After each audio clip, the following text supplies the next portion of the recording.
시작해도 되죠? 네. 그러면 지금부터 설명회 시작하도록 하겠습니다. 제 소개부터 하고 시작할게요. 안녕하세요. 빗솔교육 임소민 대표입니다. 반갑습니다. 오늘 설명회 주제에 대해서 먼저 말씀드리고 그 뒤에 진행 방식에 대해서 목차 가지고 설명을 드리고 지나갈 거예요. 그래서 제가 설명하는 방식들은 대체로 어떻게 되냐면 두 갈식으로 이 파트에서 어떤 거 위주로 주목을 해주셔야 된다 이야기를 할 겁니다. 그래서 중간에 아마 집중력이 떨어지실 수도 있는데 그때는 쭉쭉 흘려 들으셔도 제가 나중에 영상은 공유 드릴 거라서 그거 토대로 공부를 해주시면 되겠습니다. 저희 설명의 제목이 합격생의 학생부에는 무엇이 있었는가라는 제목이에요. 그래서 제가 이번 교재를 만들고 또 오늘 커리큘럼을 디자인하면서 가장 주목한 건 실제 대학에서 사용하는 평가의 언어. 이 대학이 어떤 언어를 가지고 우리 학생들의 역량을 평가하고 있는지, 그리고 어떤 경우에 이제 감점을 하게 되는지 그런 부분들을 주로 봤습니다. 뒤에서 제가 가장 많이 인용한 사례는 경희대, 중앙대, 동국대, 한국외대, 인하대입니다. 왜 이 5개 학교를 인용을 하게 됐냐면 다른 학교들은 실제 합격 사례를 올리질 않아요. 그래서 세특 샘플을 확인하기 어려운 학교들이 있어서 좀 아마 특히나 초등 부모님들은 왜 스카이 거 안 주지 이럴 수 있는데 그거는 저한테 개인적으로 오시면 또 제가 있는 합격생들 사례를 보여드릴 수도 있고 안 그럴 수도 있겠죠? 어쨌든 개그였는데 죄송합니다. 아, 네. 목차로 빠르게 가보도록 할게요. 저희 목차부터 이제 잠깐 보고 시작을 하겠습니다. 목차에서 지금 전체적으로 제가 보여드리고 싶은 부분이 어떤 거냐면 2028 대입제도의 변화에 대해서 전반적으로 크게 볼 수 있는 시야를 길러드리고자 하는 게 오늘의 목표예요. 자, 그러면 제가 중간중간에 사실 대답을 바라진 않는데 계속 질문은 드릴 거예요. 2028 대입에서 제일 핵심이 뭘까? 대답하셔도 돼요. 안 하시죠? 더 앞에 있으면 제가 시키는데 그러면 앞으로 안 오실 것 같아서 시키진 않고 그냥 하도록 하겠습니다.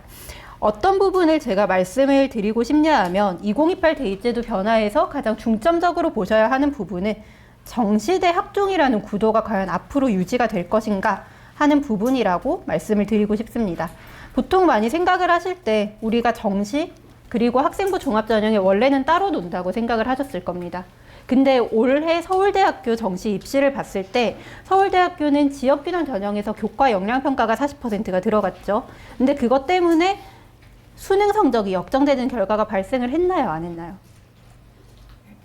했죠. 했으니까 물어봤겠죠. 네. 그래서 그런 부분에서 어떤 거를 짐작하셔야 되냐면 앞으로 많은 대학들이 이제 정시에서 학생부 종합평가라는 거를 많이 도입을 하게 됩니다. 근데 어떤 기준으로 우리가 나눠서 보게 되냐면 학생부 종합평가에서 경희대 같은 경우에는 일단은 이수 과목을 먼저 볼 거예요. 그런데 서울대 같은 경우에는 벌써 세분율 및 특기사항을 보고 있고 자세한 계획은 올해 4월 30일쯤에 나오면 그걸 보고 제가 한 번 더 좀 해설을 톡방에서 할게요. 네, 톡방에서 하도록 하겠습니다. 어쨌든 그래서 이 부분에 대해서 사실 오늘 앞부분에 10분 이상 할애를 할 계획이 있고 그 뒤에서는 사실 파트 1에서는 좀 빨리빨리 지나갈 계획입니다. 그리고 뒤에 파트 2로 가게 되면 이수 과목에 대한 이야기 드릴 거예요. 특히나 올해 고1 올라가는 학부모님들, 예비 고1 학부모님들 손 한번 들어볼까요? 되게 많으시죠? 여기 별표 치고 열심히 들으셔야 돼요. 오늘 수업입니다. 설명회보다 수업이에요. 네. 그리고 파트 3는 대충 넘어갈 거예요. 왜냐하면 그 각 대학의 어떤 평가가 어떻게 다른지 제가 말씀은 드리겠지만 사실 본질은 같습니다. 그래서 특별히 아주 대단히 상이한 부분이 있는 건 아니기 때문에 파트 3는 빠르게 지나갑니다. 그리고 파트 4, 5, 6이 오늘의 핵심이에요. 여기에서 실제 사례를 보면서 이제 세특을 어떻게 쓰는 게 좋은 건지 혹은 어떤 세특을 대학에서 나쁘게 평가하는지에 대해서 쭉 보여드릴 겁니다. 그래서 4번, 5번, 6번이 거의 구조가 비슷하게 생겼는데 4번에서 인문계열 합격 사례, 사회계열 합격 사례, 자연계열, 공학계열, 메디컬 계열 한번 쭉 보고 그 다음에 파트 5에서는 실제 사례 중앙대 걸로 그리고 외대 걸로 한 번 더 확인을 하고 그리고 파트 6에서는 지향해야 할 생기부가 오늘의 핵심입니다.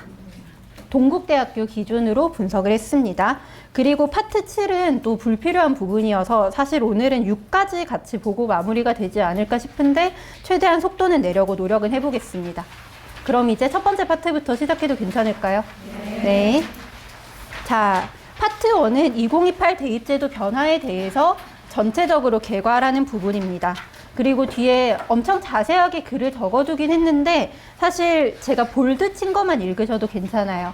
그냥 결론만 말씀드리면 이제 정시랑 학종을 나눠서 보는 구도가 특히나 상위권 대학에서는 어떻게 되겠어요? 제가 말할 때는 무의미해지는 방향으로 가니까 말씀을 드리겠죠.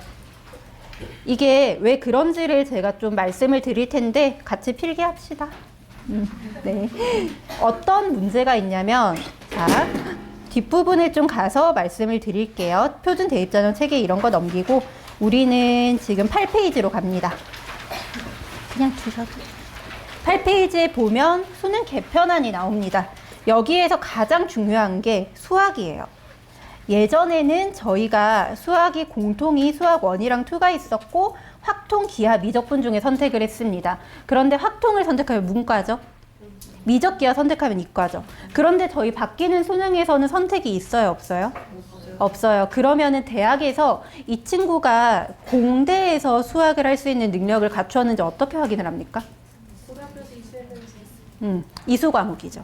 그래서 자연 계열을 가겠다. 그리고 내가 적어도 괜찮은 대학에 해당하는, 그러니까 이름을 들어볼 만한 대학에 가겠다 하면 미적 2랑 기하는 하세요.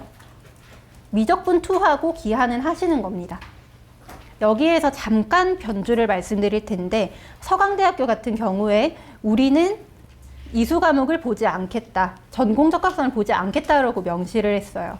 그런데 서강대만 목표로 하실 거 아니잖아요. 서울대, 연대, 고대가 이수 과목을 보고 그 밑에 있는 경희대, 중앙대가 이수 과목 보는 마당에 중간에 걸쳐 있는 서강대랑 이제 성균관대가 이수 과목이나 전공 적합성을 덜 본다고 해서 우리가 그 학교는 안 보던데요 하고 미적기하 안 하는 순간 선택의 폭이 엄청 줄어들 거예요. 그래서 자연 계열을 지망을 한다 하면은 반드시 미적분 기하를 하셔야 되고 혹시나 문과 성향이 강한 아이라고 하더라도 내가 정시에서 재수를 해보고 싶다. 근데 그러면 이제 정시 재수를 했을 때 자연 계열 쓰는 게 이수 과목 때문에 막힐 수도 있는 시대다. 라는 게 여기 파트에서 제가 가장 핵심으로 말씀드릴 부분입니다. 그래서 만약에 생기부 내용이 텅텅 비어 있다고 하더라도 적어도 이수 과목은 챙기셔야 나중에 다른 선택을 하고 싶을 때 후회가 없어요. 이해 가시죠? 네, 그리고 또 보겠습니다. 예전에는 탐구가 사회나 과학을 선택을 할 수 있었죠. 그런데 이번에 바뀌는 과정에서는 공통으로 바뀌게 됩니다. 그러면 또다시 제가 질문을 드릴 텐데 전에도 많이 썼던 예시인데 화학과를 쓰는 학생이에요. 근데 고등학교에서 화학을 안 들었는데 정시에서 지원을 했다. 그러면은 좋은 평가를 못 받겠죠. 그런 부분들이 2028 대입에서 핵심인 거고 그래서 학부모님들께서 기본으로 알아주셔야 되는 건 특히나 자연 계열을 지망을 하고자 할 때는 이수 과목에 대해서 고민을 정말 많이 하셔야 됩니다. 자, 여기가 핵심이었고 이제 앞부분부터 잠깐 넘어가면서 보도록 하겠습니다.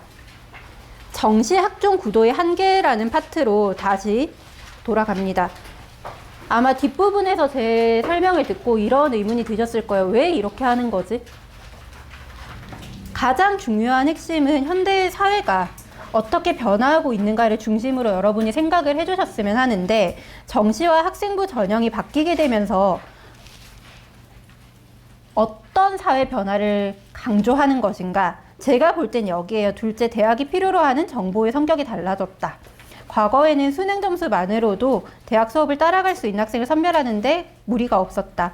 그런데 오늘날의 대학 교육에서는 학생이 어떤 방식으로 개념을 이해해 왔는지, 어떤 과목 선택을 통해 학업 방향을 형성해 왔는지가 훨씬 중요한 정보가 되었다라는 게 전체적으로 거시적인 흐름이라고 말씀을 드리고 싶습니다.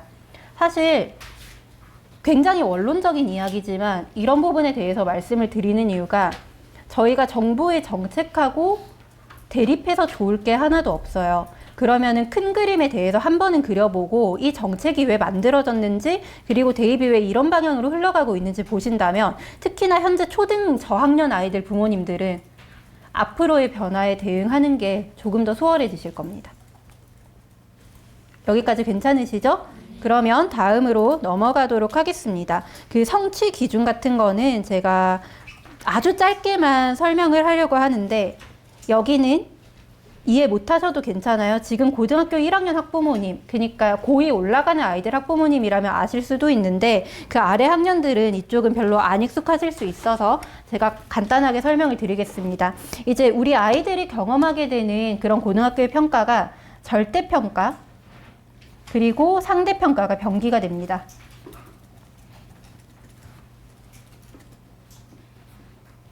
무슨 의미냐 하면 90점이 넘으면 A를 주죠. 80점 넘으면 B를 주고 이런 식으로 하는 게 절대평가예요. 그리고 상대평가는 1, 2, 3, 4, 5등급으로 나누어지는 그 등급제 평가라고 할 수 있습니다. 그리고 절대평가를 하는 과목에, 아니, 하는 그 성취도에 대해서는 성취도별 등급 비율을 이제 표시를 하고 있는데 제가 어제 저희 중3에서 고1 올라가는 친구랑 같이 공부했던 사례 가지고 간단하게 보여드릴게요. 글씨 잘 알아보세요. A가 45.1%가 있어요. B가 23%가 있는 학교예요. 그리고 얘가 대략 원점수가 90점으로 2등급을 받았어요. 그리고 얘는 성취도는 A예요. 근데 이 친구 객관적으로 봤을 때 잘한 거라고 할 수 있을까요? 모두가 A가 나온 상황이죠. 그러면 반대로 보겠습니다. A가 9%가 나왔어요. B가 한 8%가 나왔다고 칩시다. 실제로 이 정도로 극단적인 케이스는 잘 안 나오는데 이러고 이 친구 원점수가 89점이에요. 그리고 2등급으로 할게요. 성취도 B. 성취도 B잖아요. 네. 9%니까 10% 해서 네. 89점과 90점 사이에 0점 몇 점들이 있으니까요. 혹시 좀 제가 뭔가 수학적으로 잘못한 게 있나요? 88점으로 할게요. 네. 네. 이런 케이스 같은 경우에는 그러면 얘는 첫 번째 아이랑 두 번째 아이 중에 누가 더 잘했다고 볼 수 있죠? 그래서 이런 경우에는 학교의 수준에 따라서 혹은 이런 성취도별 비율에 따라서 어떻게 우리가 구분을 할 수 있는지 보이겠죠. 그래서 이번 교육과정의 제일 큰 특징이라 할 수 있는 건 표준 편차라고 해서 아이들 성적이 얼마나 이렇게 분포가 되어 있는가를 보는 지표가 사라지긴 하지만 어떻게든 대학이 추론할 수 있는 그런 기제들은 많이 남아있다라는 거를 좀 보시면 될 것 같습니다. 그래서 대입 전형 체계에서 이건 짧게 언급을 하고 빨리빨리 치고 나갈 부분이긴 한데 말씀을 드리도록 하겠습니다. 학생부 교과 전형이 지금도 경희대학교나 고려대학교나 동국대학교 같은 경우에는 교과 역량 평가라고 해서 실제로 이 친구가 교과 성적으로 드러나지 않는 역량을 갖추고 있는지를 세부 능력 및 특기 사항을 기준으로 판단을 합니다. 그쵸? 근데 앞으로 이렇게 5등급제가 되고 조금 더 성적의 분포를 대학에서 명확하게 가늠하기 어려워지는 시대가 왔을 때 교과 전형은 어떻게 변화하죠? 성적 가지고 뽑을까요? 아니면 다른 걸 좀 볼까요? 다른 부분들을 많이 볼 거라서 단순히 일반고니까 나는 교과 전형으로 대학을 가야지 내신 성적만 챙기면 돼 하는 시대가 거의 끝나가고 있다 라고 생각을 해주셔야 됩니다. 그래서 여기에서도 종합 전형의 요소가 생긴다라고 저는 이야기를 많이 해요.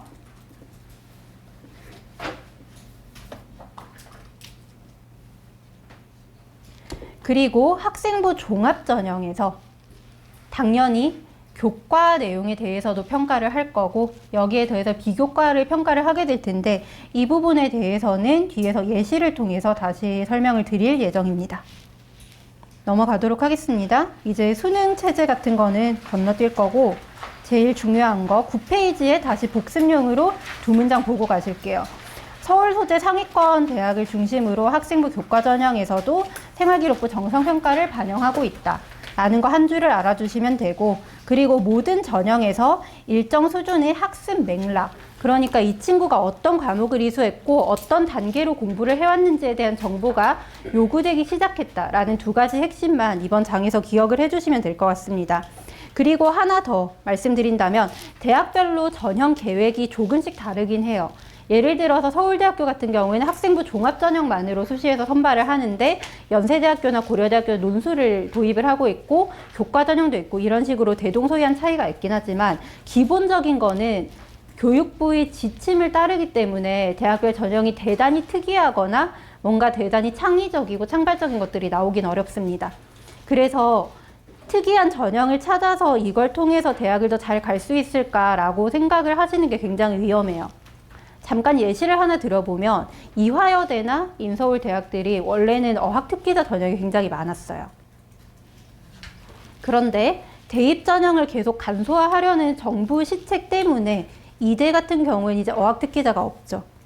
현재 인서울 내에서는 좀 유의미한 대학 중에서 영어만 잘해서 갈 수 있는 대학은 이제 국민대가 유일하긴 합니다. 그래서 그런 식의 전형만 목표로 공부를 한다고 했을 때 특히나 현재 중학생이거나 이제 고1 올라가는 친구들이라면 그 전형이 갑자기 없어질 위험이 있어서 그런 부분에 대해서 좀 주의를 해주시는 게 좋을 것 같습니다. 그래서 전반적으로 대학들이 어떤 전형을 계획을 하고 이에 따라서 뭔가 움직이고 있는지 보실 때는 제가 레퍼런스를 넣어놨어요. 7페이지 밑에 보시면 교육부 자료를 레퍼런스로 하나를 넣어두었고 그리고 경희대, 성균관대, 연세대, 중앙대가 공동 연구한 걸로 2028 대학 입시제도 개편에 따른 전형 개선 연구도 있기 때문에 이 두 가지를 좀 봐주시면 감사하겠습니다. 이제 파트 2로 넘어가도록 하겠습니다. 이쪽 파트에서는 대학별로 학생부를 어떻게 해석하는지를 말씀을 드릴 거예요.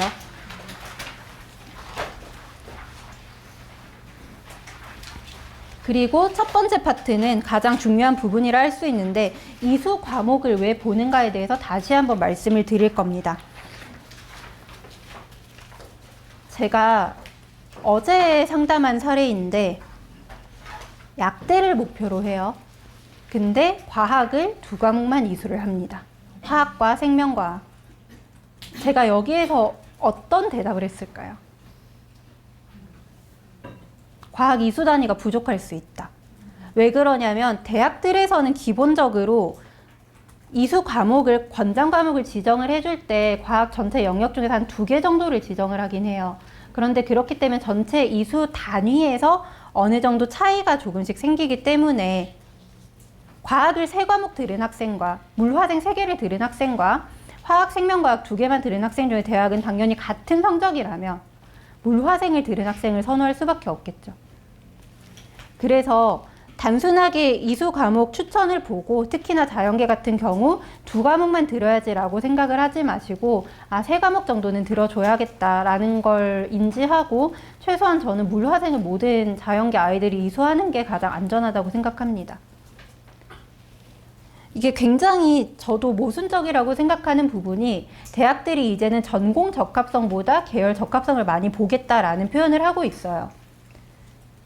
그런데 또 모순적인 게 그렇다고 해서 물리 안 들은 애가 공학 계열을 썼을 때 뽑아주는가? 또 그건 아니거든요. 그래서 그냥 우리는 안전하게 가자라는 게 제가 드리고 싶은 말씀입니다. 혹시 발 좀 넣어주시겠어요? 네. 다음 파트 좀 넘어가서 보도록 할게요. 과목 분류 체계에 대해서 그래서 지금부터 해설을 좀 상세하게 드릴 겁니다. 과목 분류 체계라고 하는 게 어떤 거냐면 우리 아이들이 앞으로 어떤 과목을 듣고 그리고 어떤 부분을 선택을 할 수 있는지를 한번 해설을 쭉 해드릴 거예요. 근데 국어, 수학, 영어, 사회, 과학까지 이렇게 해서 제가 앞부분에 펼쳐뒀는데 보통은 일반고의 경우에 특목고 아니고 일반고의 경우에 일반 선택 중에서 국영수까지는 어느 정도 학교에서 지정해주는 경우가 많아요. 아마 지금 고2 올라가는 아이들 둔 부모님들은 이해를 하실 텐데 그냥 전제가 어떻게 깔려주시면 되냐면 일반고는 보통 국영수, 이수 과목은 정해놓고 나머지 탐구 정도를 고르게 할 겁니다. 그래서 특목고 보내는 아이들 부모님은 좀 더 선택을 고민할 여지가 많은데 일반고 보내는 부모님들은 그 정도는 아니다라는 거. 그래서 보통 대부분의 학교들이 어떤 식으로 진행을 하냐면 2학년 1학기 문학, 2학년 2학기 화법과 언어, 3학년 1학기 독서와 작문을 그냥 필수로 학교에서 지정을 해놔요. 그리고 수학 같은 경우에는 2학년 1학기 대수, 2학기 미적분투, 그리고 3학년 1학기 확률과 통계 필수로 지정해 줍니다. 왜냐면 여기까지 수능 범위거든요. 또 볼게요. 그리고 영어 같은 경우에도 2학년 1학기, 2학기, 3학년 1학기 이렇게 지정을 해두고 여기부터는 이제 다 선택입니다.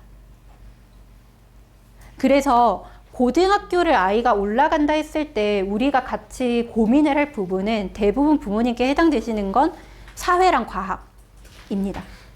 그래서 잠깐 사회와 과학에 대해서 큰 그림 한번 그려드릴게요. 그 전에 잠깐 보고 넘어갈 거. 여기서 절대평가만 하고 상대평가 아예 안 하는 파트가 딱 2칸밖에 없어요. 어디죠? 이거 사회과학 융합이죠. 그래서 이 표에서 여기 2개는 절대평가. 나머지 싹 다 상대평가예요. 그래서 여기서 보통 어떻게 헷갈리실 수 있냐면 지금 고등학교 3학년에 해당하는 아이들 2015 교육과정 적용받았던 친구들은 진로 선택이 전체가 절평이었어요. 근데 오히려 제가 봤을 때는 교육과정의 역행이라고 저는 표현을 하기도 하는데 2022 개정으로 가면서 오히려 절대평가가 줄어들었습니다. 그러면 다시 한번 제가 어려운 질문 드릴 거예요. 절평이 줄어든 상황에서 올 1등급이 쉬워요? 어려워요? 어려워요. 오히려 옛날보다 어려울 수도 있어요. 극단적인 사례로 일부 과목들은 수강자 수가 15명 뭐 이렇게 나오는 과목도 학교에 따라 생길 수 있습니다. 그래서 그 부분을 잘 고려하셔야 되고 모집단이라고 하긴 좀 그런데 모수가 큰 학교를 가라고 보통은 말씀을 드릴 수밖에 없는 이유가 내가 어떤 과목을 꼭 들어야 되는데 그 과목이 개설이 안 되면 혹은 내가 이 과목을 꼭 들어야 입시에 유리한데 10명만 들으면 그냥 과목 선택 자체가 리스크가 되는 경우가 많아요. 그래서 일반고 선택하실 때는 저는 인원 많은 학교 강추드립니다. 네. 그래서 다음 파트를 좀 보도록 할 텐데 수학에서 이과는 기하, 미적투 그냥 들으시면 돼요. 직무수학은 보통 대부분 인문계 아이들에게 해당 없는 과목이라서 안 보셔도 괜찮고 기하, 미적분2는 반드시 이과라면 들어야 된다라고 그냥 생각을 하시고 뒤에 있는 과목들은 그냥 학교 상황에 따라서 들을지 말지 결정하시면 됩니다. 다만 아이가 컴공을 가겠다, 데이터를 가겠다, 통계를 가겠다 할 때 수학 선택 많이 하셔야겠죠? 상평이에요. 다 상평. 그래도 하셔야 됩니다. 그리고 영어 같은 경우는 좀 일반고의 특징이라 할 수 있는데 영어 선택자가 정말 적어요. 그나마 학군지는 조금 영어 선택을 많이 하는데 지방으로 갈수록 아이들이 영어 기피가 심해서 영어 과목들을 선택하는 학생이 적을 수도 있다라는 게 그냥 보편적인 통계라고 말씀을 한번 드리고 싶습니다. 그리고 사회로 넘어가 볼게요. 사회 과목은 좀 특이한 게 의외로 전공 적합성이 필요가 없어요. 왜 그러냐 하면 대학들이 인문사회 계열 입시를 할 때 그냥 필수 이수 과목을 보통은 지정을 안 합니다. 왜 그런 케이스가 발생을 하냐면 필수 이수 과목을 지정해봤자 솔직히 얘기할게요. 인문계 애들이 보통은 한 80% 이상은 1학년 생기고 경제예요. 경영이에요. 그러다가 2학년 되면 성적을 보고 막 인도어과, 이란어과 이렇게 남한의 서울대를 찾아 떠납니다. 제가 좀 이따 뒤에서 한국외대 사례 가지고 그렇게 전공 바뀐 사례 보여드릴 텐데 어쨌든 인문 계열에선 전공 적합성이 별 필요가 없다. 다만 사실 저는 애들 지리학과 되게 많이 미는 편이거든요. 올해도 연강관리 쭉 하던 아이가 서울대 지리학과를 붙었는데 그렇게 지리학과나 뭔가 지정학이나 국제정치에 관심 있는 친구들은 지리를 들으면 되게 좋아요. 그리고 만약에 우리 아이가 사학과를 가고 싶어 그럼 당연히 그런 애들이 역사는 들어야겠죠. 역사교육과 갈 거예요. 역사 안 들었으면 안 되겠죠. 그 정도로 너무 과가 명확할 때는 과목을 좀 신경을 쓰는 게 맞는데 보통 보편적인 인문계 아이들은 과목 신경을 아마 안 쓰게 될 겁니다. 그냥 여러 명이 듣는 거 따라가시면 돼요. 마지막으로 과학을 볼 건데 과학 파트에서 말씀을 드려보겠습니다. 과학에서는 사실 물화생지가 있고 여기가 옛날에 과학 1에 해당하는 과목이에요. 여기가 과학 2죠. 그래서 만약 공대를 가겠다면 당연히 물2에 해당하는 거 2개 다 들으시는 거고 화2에 해당하는 거 2개 정도까지 다 듣는다. 그리고 만약에 메디컬을 간다면 화2 생투에 해당하는 거 다 듣는다 정도로 큰 그림을 한번 그리고 시작하시는 게 좋습니다. 그리고 융합 선택 과목은 선택하면 절대평가니까 좀 평가에 부담이 없다. 정도만 알고 넘어가시면 돼요. 근데 사실 웬만한 인문계를 가게 되면 융합 선택에 쓸 학점이 아마 없을 거예요. 자세한 설명은 생략하겠습니다. 뒤에 있는 음악이나 예술 과목들은 크게 중요하지 않은데 하나만 좀 말씀드리면 정보에서 인공지능 기초나 데이터 과학, 소프트웨어와 생활이라는 과목들이 있죠. 이런 부분은 만약에 우리 학생이 컴공을 가겠다 혹은 AI를 가겠다 하면 당연히 들어야 되는 과목이라고 말씀을 드리겠습니다. 그리고 여기 교양에 해당하는 과목들은 절평인데 학교에 따라 안 열리는 학교가 굉장히 많아서 아 이런 것도 있구나 하고 넘어가 주시면 됩니다. 그래서 수학은 그냥 미적 기하 듣는다. 자연계 기준, 과학은 물화생 듣는다. 자연계 기준. 근데 만약에 뭐 지구환경과학과를 가겠다 그럼 지구과학 정도 추가한다. 이거 보시고 여기 넘기도록 하겠습니다. 그리고 16페이지에서 제가 가장 중요하게 말씀드리고 싶은 부분이 있어요. 대학은 표면적이거나 굉장히 자기적인 전공 맞춤을 정말 싫어합니다. 이게 무슨 의미냐면 저희가 흔히 뭔가 설명회를 듣거나 유튜브를 보다 보면 손탄 생기부를 주의하라라는 말씀을 많이 들으실 거예요. 어떤 의미냐면 얘가 1학년 때부터 컴공을 했어. 근데 갑자기 성적이 안 나오니까 토목으로 바꿨어. 근데 그 과정이 좀 자연스럽게 넘어가면 괜찮은데 갑자기 1학년에서 2학년 넘어갈 때 아무런 계기 없이 갑자기 토목이 되면 그 생기부 굉장히 자기적일 거예요. 보통은 그런 상황에서 어떤 식으로 우리가 범퍼를 만들어서 실제로 학생이 여기서 관심이 변한 거를 말을 해주는 게 좋냐 하면 토목 분야에서도 BIM이라고 해서 안 적으셔도 돼요. 이거 모르셔도 되는데 왜 적으시지? 적어드릴게요. BIM이라고 해서 최근에 좀 많이 도입하고 있는 그런 빌딩 인포메이션 모델링이라는 분야가 있어요. 뭐 이런 데 관심을 가져서 컴공에서 토목으로 뭔가 넘어갔다라거나 관련한 강연을 들었다라거나 그런 거라도 있어야 되는데 그냥 밑도 끝도 없이 진로가 바뀌었대. 안 되겠죠? 그래서 그런 거를 피하라는 걸 뒤에 더 말씀드릴 겁니다. 그리고 두 번째. 또 많이 착각을 하시는 게 생기부에서 그냥 활동이 엄청 멋있으면 그걸로 좋은 점수를 받을 수 있다고 생각을 하세요. 근데 중요한 게 우리 아이들을 선발할 때 대학에서 학생이 현실적으로 할 수 없는 탐구를 했다면 거기에 대해 점수를 줄까요?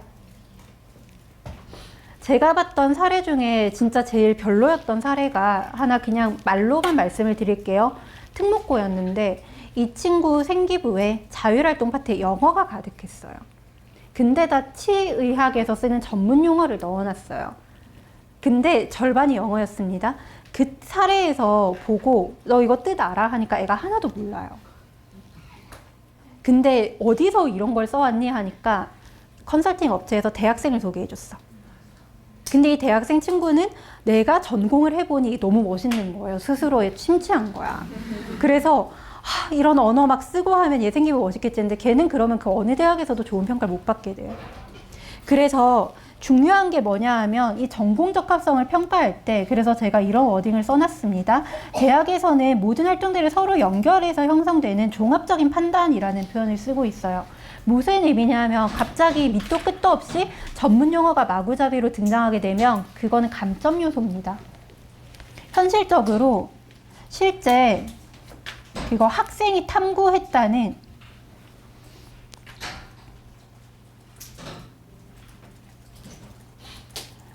점이 드러나야 함. 뒤에서 제가 실제 사례를 보여드릴 텐데 그래서 인하대학교 같은 경우에는 애초에 그 가이드북에 어떤 워딩을 써두었냐면 다시 한번 말씀을 드릴게요. 가이드북에 써놓은 워딩이 학생이 할 수 없는 어려운 탐구를 AI를 통해서 하는 것보다는 가이드북에 AI가 등장했어요. AI를 통해서 하는 것보다는 실제로 고교 교육과정 내에서 할 수 있는 게 좋다. 그리고 너무 어려운 탐구보다도 실제로 가능한 것을 해야 한다라는 걸 여러 회차에 걸쳐서 밝히고 있거든요. 그래서 이런 사례들을 입학처 홈페이지에서 제가 발췌해 놓은 거 말고 원문을 읽어보시는 걸 강추드립니다. 평가 구조에 대해서는 뒤에서 우리가 같이 볼 거라 넘어가도록 하겠습니다. 파트 3. 여기는 서울 주요 대학을 기준으로 대학들이 어떤 방식으로 평가를 하고 있는지를 정리를 해두었어요. 그런데 저는 서울대 사례만 보고 넘어갈 겁니다. 서울대랑 연대까지만. 참고로 고려대는 최근에 가이드북을 발표를 안 해서 고려대 건 없고, 왜 서울대를 기준으로 말씀드리냐면 서울대가 하면 연고대가 따라가요. 연고대가 하면 서성한도 따라가고 중경희시도 따라갑니다. 그래서 항상 특히나 저학년 부모님들은 서울대학교가 어떤 식으로 입시 정책을 바꾸고 있는지 혹은 면접을 어떻게 바꾸고 있는지를 보시면 큰 그림을 그리는 데 도움이 많이 됩니다. 괜찮으시죠? 여기까지? 네. 힘드시죠? 잠깐 딴짓할까요? 그냥 쉬어가는 의미로 이야기 잠깐만 드려볼게요. 제가 한 번씩 이제 초등학교 한 3, 4학년 부모님들이 입시에 대해서 막 엄청 공부를 하시는 케이스를 많이 보겠죠. 근데 그때는 어떤 거를 하시는 게 좋은지 잠깐 이렇게 막간으로 투두리스트 말씀드리겠습니다. 괜히 막 대학별 모집 요강 다 살펴보지 마시고 만약에 큰 그림을 내가 유지하겠다 하면 서울대만 보세요. 왜냐하면 서울대가 보통 정부 시책을 가장 잘 따라가고 서울대가 하는 방향, 갑자기 서울대가 23학년도였나요? 그때 정시에 교과평가 도입했잖아요. 다른 대학들 막 도입하잖아요. 그래서 서울대가 하는 방향이 모든 대학의 기준입니다. 그래서 어릴 때부터 괜히 여기저기 다니면서 여러 가지 정보를 들으면 제가 아까 말씀드렸듯 대학들은 교육부에서 발표한 대입전형 기본계획을 토대로 자기들 상황에 맞게 변용을 해요. 그런데 그 변용된 자료를 계속 접하다 보면은 기준이 사라지거든요.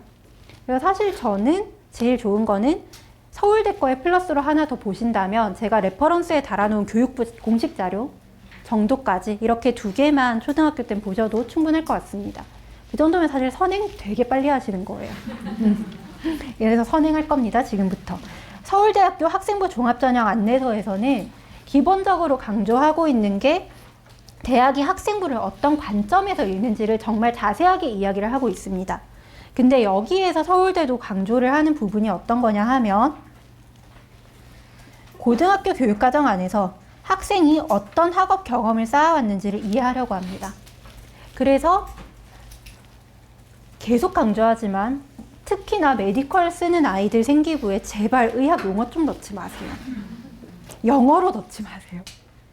되게 간단한 건 괜찮아요. 예를 들어 이 친구가 어떤 책을 읽다가 슈그렌 증후군에 대해서 알게 됐어. 이름 몰라도 내가 안 적을 겁니다.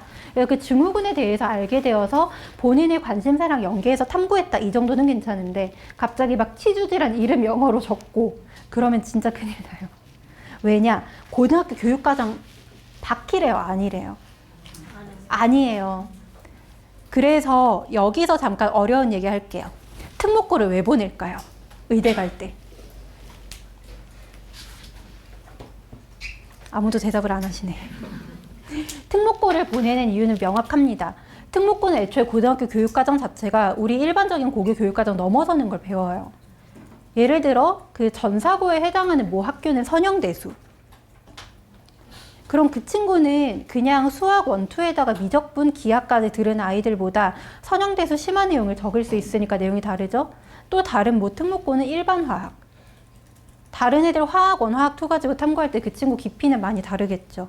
그래서 그런 부분 때문에 좀 더 욕심이 있는 아이를 키우시는 부모님들은 이 고등학교 교육과정 내라는 대학의 평가 조건을 지키면서도 어려운 내용을 넣을 수 있기 때문에 특목고를 보내시게 된다라고 말씀을 드리고 싶습니다. 뒷부분에서 좀 더 보게 되면은 계속 이런 게 중요해요. 어떤 활동을 했는가가 아니라 그 활동이 수업과 어떤 관계를 맺고 있는가, 학년이 올라가면서 어떻게 심화됐는가를 봅니다. 그래서 여기서 한 가지 제가 강조드리고 싶은 부분이 뭐냐면 보통 1학년 때 애들이 뭣도 모르고 심화탐구를 계획함이라는 표현을 써요. 자, 심화탐구를 계획함이라는 거를 1학년 때 썼다고 해보겠습니다.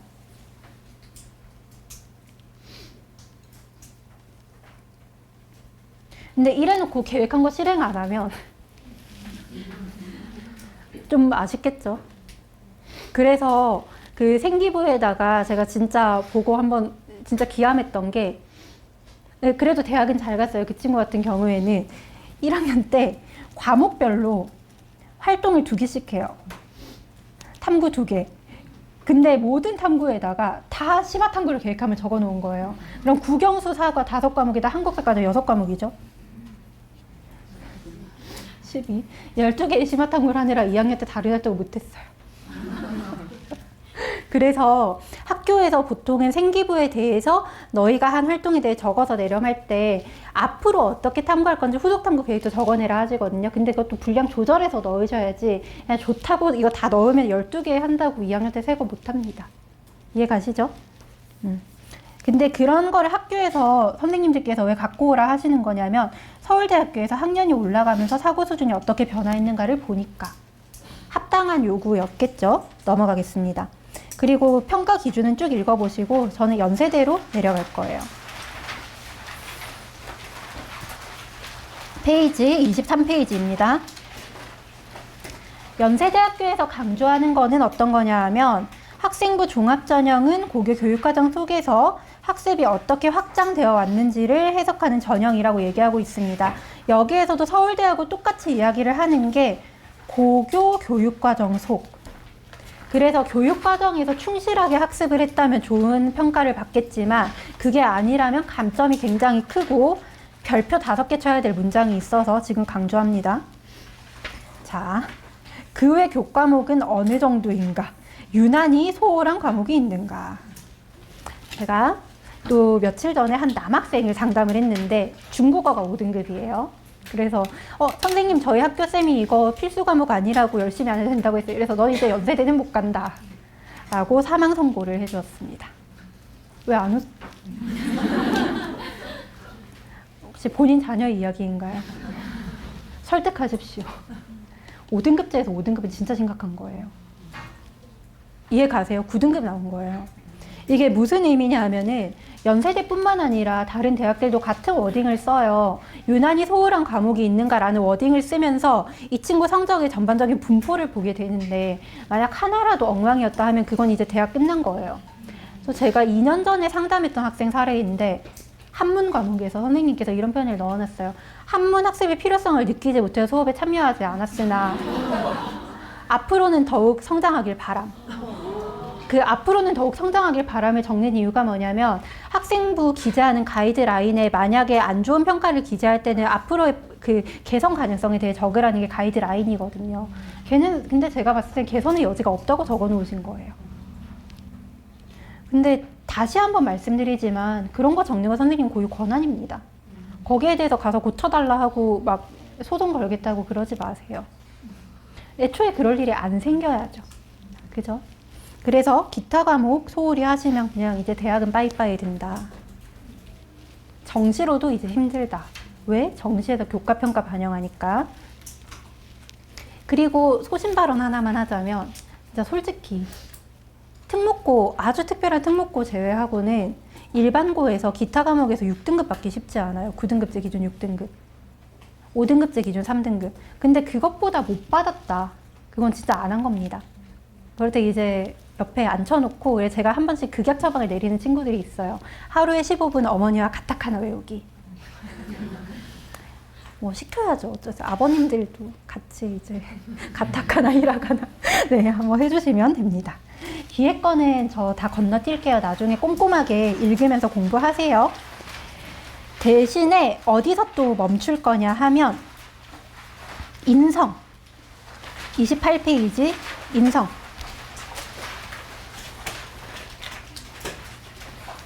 같이 읽어볼게요. 연세대 안내서에서 인성이라는 게 학습과 분리된 별도의 요소가 아니라 교과 수업 그리고 공동활동, 학교생활 전반에 참여하는 과정에서 드러난 태도를 통해 확인된다라고 하고 있습니다. 아까 그 친구처럼 학습의 필요성을 느끼지 못했다면 인성은 이제 빠이빠이죠.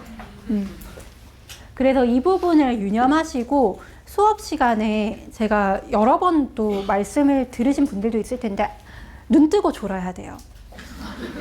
눈 감고 자면 안 돼요.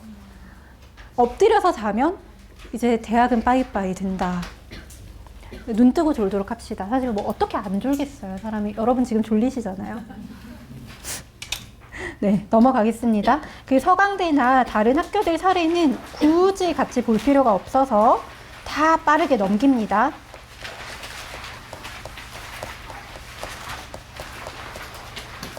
파트 4. 페이지로는 48페이지, 49페이지입니다.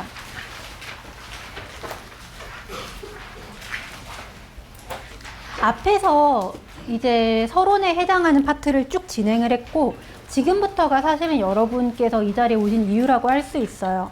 대학들이 어떤 생기부를 좋게 평가를 하는지, 혹은 어떤 경우에 나쁜 평가를 내리는지에 대해서 이 파트에서 설명을 드릴 겁니다. 가볼게요. 위에 있는 자세한 설명들은 나중에 읽어보시면 아마 잘 이해가 가실 거라 넘기고 실제 사례로 바로 직행을 하겠습니다. 먼저 제가 보려고 하는 건 51페이지부터 등장하는 인문계열 합격 사례입니다. 왜 자연이 아니라 인문이 먼저냐? 제가 문과라서요. 이유가 정말 그거 하나밖에 없어요. 그 문과 손. 네, 잘 보세요. 네, 반갑습니다. 네. 자, 여기부터 제가 보여드리려고 하는 건 어떤 기준으로 이제 들어주시냐면, 과연 전공 적합성이 어떻게 드러나 있는지 같이 확인을 하실 거예요. 부지런히 읽으셔야 됩니다. 여기서 하나 보실 거는 전공 적합성이라는 게 진짜 그 전공 이름이 마구마구 들어가야 적합성인지, 아니면 전공 이름이 대놓고 드러나지 않더라도 인정이 되는지를 보실 겁니다. 경희대학교 철학과의 사례부터 같이 보려고 하는데, 이 학생 사례는 저도 읽으면서 굉장히 감명을 받았어요. 왜냐하면 본인의 목표가 작가예요. 그런데 작가라는 꿈을 가지고 있는데 이 친구가 그 꿈을 이루기 위한 과정에서 철학을 하나의 수단이라고 표현하면 철학하시는 분들은 싫어하시겠지만 마땅한 단어가 떠오르지 않아서 철학이라는 도구를 활용해서 이 친구가 세계를 어떻게 읽고 해석하고 있는지가 이 짧은 글을 통해서도 저도 굉장히 잘 드러난다 생각을 했습니다. 그러면 이제 질문을 던질게요. 이제 사고를 여는 과정입니다. 철학과에 필요한 역량이 뭘까요? 철학자 이름을 많이 아는 걸까요? 아니면 본인이 사고를 하는 걸까요? 그러면 사고를 하는 과정이 드러나 있는지 생각하고 잠깐 읽을 시간 드리겠습니다.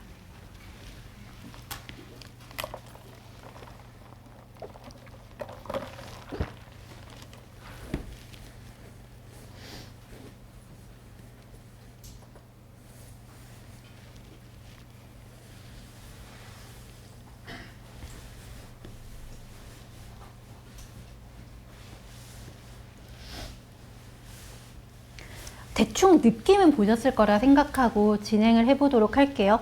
사고 과정이 잘 드러나죠.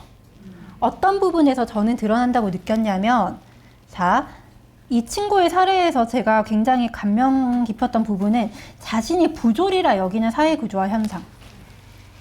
사고죠. 철학자 이름을 인용하지 않았더라도 내가 부조리라고 여기는 사회구조나 현상에 대해서 분명히 고민했다라고 저도 그렇게 읽었습니다. 그리고 공동교육 과정에 참여한 내용이 나오는데요. 인간의 존엄성과 권리에 대한 소감. 그리고 나의 질문과 근접한 분야가 철학임을 알게 되었고 모임에 참여했다. 멋있죠? 네. 다음 넘겨볼게요. 윤리적 주체로서 이기적 욕구를 극복하고 뭐뭐한 헌법 제1조를 제안하였다. 제가 이 사례를 보고, 저는 컨설턴트 입장이기 때문에 당연히 입학처에서 연구하시는 분들보다 명확하게 분석은 못해요. 저는 그 분야의 전문가는 아니니까. 근데 이 친구의 사례를 보고 아, 정말 면접장에서 만나고 싶었겠다라는 생각이 들었던 지점은 뒤에서도 샘플이 계속 나와요. 이 친구 사례가 53페이지 보시면 다른 문화에 대한 편견과 고정관념을 반성하고 상호 존중 문화의 방안을 심화학습으로 발전시켰다. 또 볼게요. 여성 인권에 관심을 가졌다. 그리고 자연법 이론가들 사상, 사실 철학자 인용은 이쯤에서 등장한다고 생각을 했습니다. 그리고 철학이라는 과목을 공동교육 과정에서 개설되어 있으니까 학교에 개설되지 않은 거를 외부에 나가서 이수하였고, 또 넘깁니다. 논리학에서는 이제 철학자 이름이 좀 더 나오죠. 아마 이게 고학년에 있을 거예요. 2, 3학년 때. 그리고 학교 자율과정에서 행복에 관한 사유하였다. 이 학생은 대학에서 평가할 때 스스로 사고를 할 수 있는 학생이겠죠. 그러면 철학자 이름을 많이 아는 게 아니라 하더라도 이 학생은 철학과에 와서 공부를 잘 하겠죠. 이런 게 대학에서 보는 전공 적합성이에요. 그래서 뭘 말씀을 이 사례를 통해서 굳이 긴 시간을 할애해서 드리고 싶은 거냐면, 철학과에서 요구하는 사고 체계 혹은 인문의 다른 계열들에서 요구하는 사고 체계가 있을 것이고, 그것들을 세특에서 녹여냈는지, 그래서 활동 자체의 화려함이 아니라 내가 고민하고 성장한 과정이 드러났는지를 기준으로 평가했을 때 저는 굉장히 탁월한 생기부라 평가했습니다. 뭐 문과라서 제일 앞에 나왔다 해서 사실 농담이고요. 제일 멋있었어요. 모든 대학의 사례 중에. 그래서 이제 밑에서 제가 이렇게 블랙 포인트를 가지고 표시한 부분이 대학에서 제시한 해설이거든요. 근데 딱 봤을 때도 철학을 기반으로 다양한 분야 독서를 생활화하였다. 반성한다. 심화로 발전시킨다. 또한 공동교육 과정과 정답이 없거나 입증이 힘든 주제를 사유하였다. 이게 사고 역량이 드러났다라고 대학도 봤던 거죠. 이해 가시죠? 그 표현이 좀 어렵긴 하지만 그래서 이런 부분들을 보셨으면 합니다. 제가 실제로 뭔가 해설했던 부분들은 나중에 상세하게 글로 정리해놨으니까 읽어보시고 저희는 다음 사례로 넘어가도록 하겠습니다. 이번엔 동국대학교 역사교육과의 사례인데요. 여기에서도 같은 질문을 할 겁니다. 역사교육과에서 학생을 선발할 때 역사를 잘 아는 학생을 뽑을까요? 아니면 역사를 잘 가르칠 학생을 뽑을까요? 네, 잘 가르칠 학생을 뽑겠죠. 왜냐하면 전공 지식은요, 고등학교에서 쌓고 오는 게 아니에요. 전공 지식은 어디서 배워야 되죠? 대학교에서. 그냥 정말 간단하게만 이야기를 해보면, 저도 이제 대학 졸업한 지 좀 됐는데, 교육학과 들어가서 교육학 개론 수업 시간에 그 한 학기 동안 배운 게 고등학교 내내 혼자 공부한 것보다 더 많았던 것 같아요. 근데 아마 대부분은 대학을 아마 나오셨을 것 같고, 그래서 대학 때 돌이켜보시면 그 대학의 한 과목에서 배웠던 게 고등학교 때 혼자 볼 수 있는 것보다 더 많았다는 생각 드시지 않나요? 근데 역설적으로 우리 대학들이 학생부 종합전형에서 아이들에게 고딩 때 전공 내용을 탐구하고 오는 걸 요구를 할까요? 아니에요. 그래서 계속해서 서울대든 연대든 교육과정 안 혹은 교육과정 내에서라는 표현을 강조한다는 거 알아주시고 사고체계라는 렌즈를 가지고 여기 또 볼 겁니다. 자, 이 친구 사례에서 잠시 읽으실 시간 드릴게요.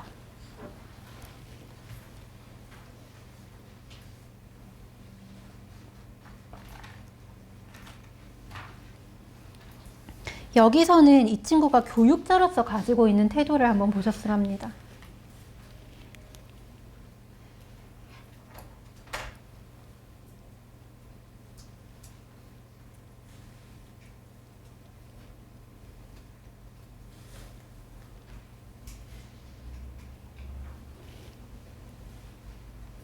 훌륭하죠. 어떤 부분에서 제가 너무 멋있다라고 생각을 했는지 공유를 드리겠습니다. 일단 책을 읽고 나서 역사 연구에서 본인이 가져야 할 가치관, 이 자율활동이 나왔다고 봤어요. 이게 1학년, 2학년 자율활동으로 넘어가게 되면 미래 세대의 역할, 이거 교사에게 굉장히 필요한 덕목입니다. 그죠? 그리고 3학년 자율활동으로 넘어가 볼게요. 교육 사례.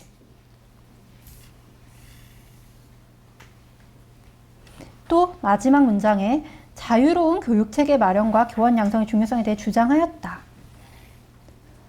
그래서 동국대에서 적어놓은 코멘트를 보게 되면 지속적으로 구체적인 문제 분석하고 해결하려고 한다. 주도적으로 탐구한다. 탐구가 점진적으로 심화되었다. 심화해서 탐구한다. 심화학습을 중요시한다라는 게 모든 대학들의 공통 메시지입니다. 이해 가세요? 네.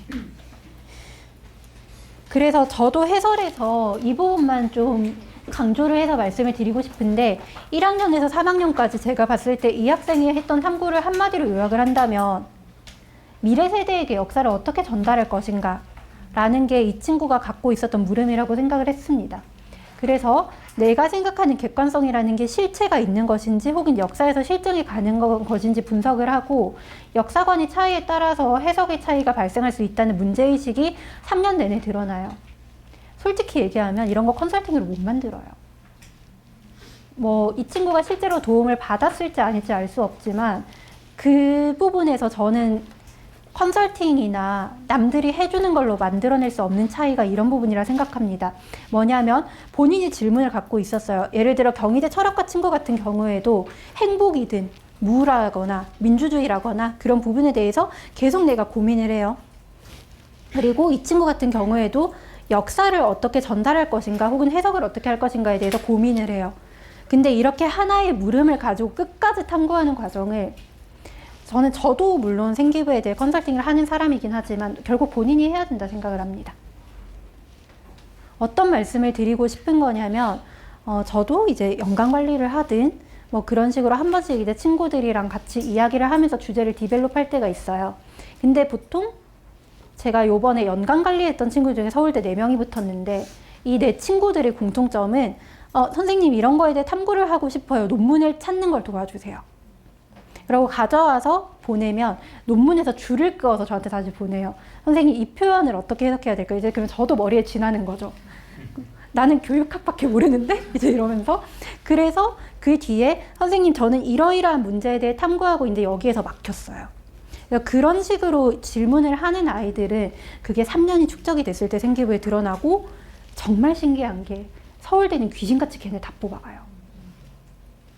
내신이 요번에 진짜 제일 대박이었던 친구가 2점대가 붙은 아이들이 좀 있었는데 그래서 2점대 심지어 극초반도 아니었어요. 근데 그 친구는 정말 3년 동안 본인이 관심을 갖고 있는 분야가 명확했었고 거기에 대해서 이런 거를 해보고 싶다라거나 학교에서 본인이 캠페인 만들고 싶다라고 적극적으로 이야기를 하거나 봉사활동 시간이 부족한 것 같으면 가서 말을 해요. 그래서 그런 경우에 서울대는 어떤 선택을 하냐면 본인들이 면접으로 학생을 검증할 수 있다는 자신이 있어요. 그래서 비록 내신이 그렇게 특출나지 않다 하더라도 면접장에 불러놓고 우리가 직접 검증하겠다라고 하고 이제 학과가 좀 독특하다 보니 MMI 면접을 실시해서 30분을 본 거죠. 그리고 그 결과 최초합입니다. 근데 면접장 걸어오는 것만 보면 알아요. 진짜 본인이 한 건지 아닌지.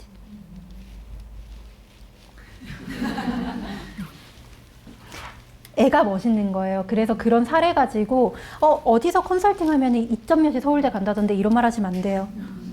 저는 2점 몇이 다시 왔을 때 서울대 보낼 자신 없어요. 이해 가시죠? 넘어가겠습니다. 그리고 여기는 잠깐 쉬어가는 의미로 보는데 동국대학교 문화유산학과 사례입니다. 문화유산학과인데 수학에서 잘했다고 적어놨죠. 여기에서 뭐를 봐야 되냐면 여기 문화유산 내용 있어요? 없어요? 없어요.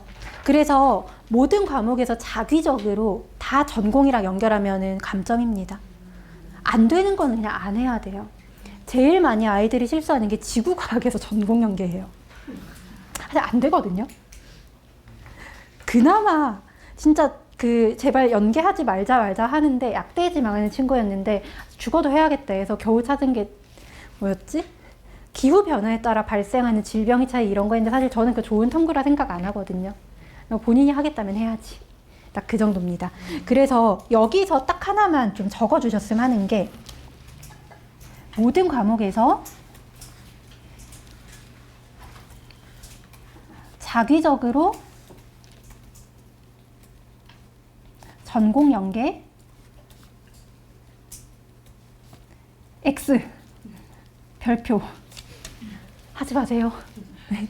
이해 가시죠? 넘어가겠습니다. 다음 사례는 지나갈게요. 이 친구 사례 아까 역사교육과 했던 걸로 충분히 가름할 수 있어서 넘깁니다. 인하대학교 사례는 중요해요. 별표 칩니다. 제가 사실 아마 오시는 분들은 뭐야 왜 인하대를 얘기하지? 이러실 수도 있어요. 근데 어차피 대학들이 평가하는 방식은 같기 때문에 그냥 가이드북에서 사용자 친화적으로, 그러니까 우리한테 친화적으로 해설해온 학교는 저는 좋다고 생각하고 인하대 경북대 갖고 온 겁니다. 인하대 사례에서 이 친구 사례를 보면 동아리 부기장을 했어요. 페이지 기준으로 59페이지. 59페이지입니다. 동아리 부기장을 했었고 과목별 세특에 보면은 회의를 이끌고 팀원들을 격려한다 라거나 교사에게 친절한 친구쌤이라는 호칭을 부여받았다. 되게 귀엽죠. 이 사례에서 근데 인하대가 강조하는 게 뭐냐면 별표 100개 치세요.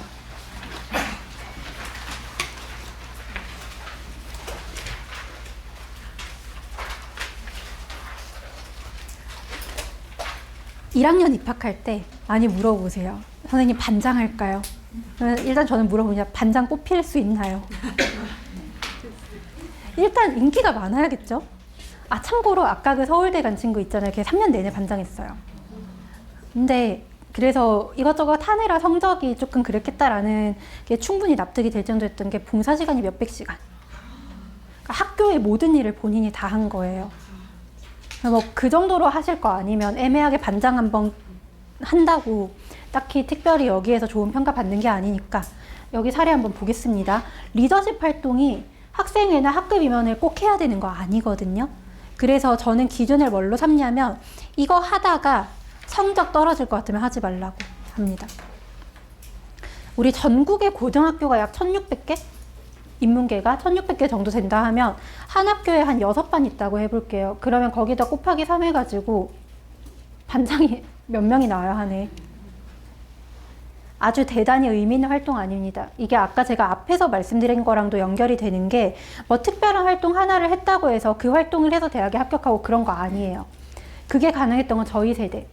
저희 때는 왜냐면 특기자 전형이 있었고 그때는 뭔가 고등학생이 출판을 하거나 논문대회에서 입상을 하거나 그것 가지고 대학에 원서를 쓸 수 있던 시절이 있었거든요. 근데 그거 끝났는데 고등학교에서 그런 거 찾고 계시면 돼요, 안 돼요? 안 돼요. 유일한 예외는 과학기술원을 쓸 때는 과기원은 그 기본적인 대입전형 계획에서 더 변주가 많이 가능한 학교예요. 과기원은 자소서도 받고 과기원 특기자 전형, 뭐 카이스트나 지스트나 이런 데를 쓸 때는 외부 입상 세적 들어갑니다. 그런 거 해야지 특별한 활동 하나가 의미가 있는 거라고 보시면 돼요. 넘어가겠습니다. 경북대 건너뛸게요. 다음은 63페이지 사회계열 사례로 갑니다.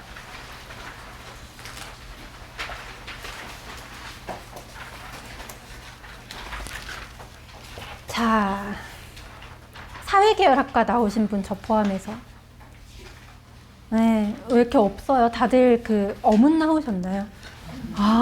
오케이. 네, 알겠습니다. 그러면 제가 설명을 자세하게 해드릴게요. 사회계열이 뭘 보는지. 개그였는데. 죄송합니다. 그 사회계열에서 가장 중요한 건 제가 생각할 때는 문제 설정하는 역량이라고 생각을 합니다. 쉬어가는 의미로 예시 하나 들어볼게요.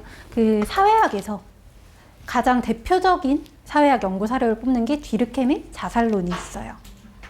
왜일까요? 어렵구나. 알겠습니다. 그게 왜 중요하냐면 그 자살이라는 현상을 특정한 어떤 개인의 문제로 보는 게 아니라 사회 구조 때문에 발생하는 문제일 수 있다는 걸 거의 최초로 그걸 우리 공동체의 논의로 끌어온 게 뒤르케의 그 연구입니다. 근데 저는 이런 부분이 사회과학 계열에서 근본적으로 가지고 있는 문제의식이라고 봐요. 그래서 사회계열학과 사례에서 전체적으로 제가 관측했던 공통점은 문제를 하나로 정의해서 거기에 대한 해결점을 찾아가는 그 사고 과정에 있다고 판단을 했습니다. 뒤에 사례는 짧게 보실게요. 인문계열하고 좀 많이 겹쳐요. 경희대 사례를 보게 되면 좀 넘깁니다. 그 호스피탈리 관광학과를 썼던 친구인데 호스피탈리티 관광학과. 미국 호텔 종사자들이 파업에 관해서 어떠한 영자 신문을 쓴다거나 일본과 한국이 테마파크 비교한다거나 이런 일을 하고 있어요. 이 친구가 그래서 관심을 갖고 있는 분야가 관광업계인 게 바로 보이시죠? 본인이 갖고 있는 질문이 이쪽이랑 좀 귀결이 잘 됐던 사례라고 판단을 했습니다. 또 하나 더 중요한 거, 경희대에서 이 사례를 우수 사례로 가져온 이유는 적극적인 참여, 활용 능력이 뛰어난 주체적 태도라는 단어가 자주 등장한다. 이게 뭐냐면 본인이 주체적으로 문제를 설정하고 그에 대해서 탐구해가는 과정을 높이 평가하였다라고 정의하겠습니다. 그리고 뒤에 여기 별표 100개 실증적 연구를 위해서 학생 대상 설문을 진행을 하고 교내 축제에서 굿즈를 제작해서 판매하고 기부를 합니다. 이거 제가 애들한테 항상 하라고 시키는 거예요. 실제로 야, 고등학생 때 몇 년 전이지? 10 몇 년 전인데 10년은 훌쩍 지났거든요. 제가 고딩 때도. 근데 네, 그렇습니다. 어쨌든 그 당시에 저도 학교 선생님께서 시켰던 게 그때는 인터넷이 지금만큼 발달 안 했잖아요. 길거리 가서 설문조사 해오라고 하시는 거예요. 그래서 저는 뭐라는 거야 이러면서 나갔어요. 그리고 지나가는 사람 붙잡아. 교복 입고 있었거든요. 저기요 하니까 다들 약간 저를 도민맨으로 보시더라고요. 그래서 도망가시더라고요. 근데 자꾸 설문조사 해달라 해서 100명을 했어요. 그 당시에. 저희 땐 소논문을 쓸 수 있던 시절이거든요. 그래서 고생해서 썼죠. 근데 그랬더니 그게 결국 저를 대학에 붙여줬던 그런 사례였던 것 같아요. 뭐가 중요한 거냐면 특히나 사회계열 쓰는 아이들에게 저는 항상 강조를 하는 게 내가 속한 지역사회 혹은 내가 속한 공동체에 어떤 문제가 있는지를 찾아보고 거기에 대해서 너가 주변의 의견을 들어보라는 걸 항상 강조합니다. 물론 그 시간에 내신하는 게 나을 수도 있어요. 근데 적어도 우리 그 정도의 낭만은 있어야 대학에서 또 잘 봐주고 입시하고 또 연계가 됩니다. 그래서 이런 사례에서 대학에서 잘 본 게 설문을 진행하는 적극성 혹은 굿즈 제작하고 판매하는 적극성이에요. 이런 부분들이 굉장히 부모님께서 보실 때는 쟤 공부 안 하고 뭐 하는 거야 이러실 수 있는데 생각보다 대학에서 좋아합니다. 그럼 또 이런 질문 하시는 부모님들 꼭 있어요. 그럼 그냥 안 하고 했다고 하면 안 돼요? 그러지 맙시다. 네, 넘어갈게요. 동국대학교 국제통상학과 사례에서는 짧게 보고 넘기겠습니다. 그냥 관련한 거 찾았다 정도라 지나갑니다. 여기부터 쭉 지나갈 거예요. 뒤에서는 딱히 제가 이 자리에서 시간 들여서 해야 될 이야기는 없어요.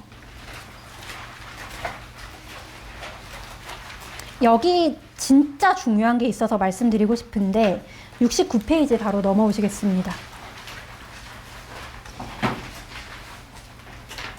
별표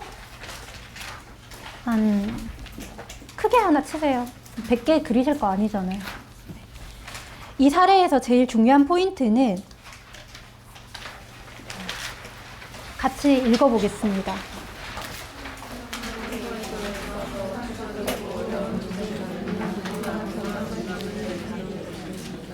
저 약간 권력을 가진 것 같아요. 제가 말 한마디 했다고 같이 읽어주시고. 이 사례에서 제일 중요한 거는 어려운 주제 제가 계속 하지 말라고 하는 이유 이제 이해 가세요?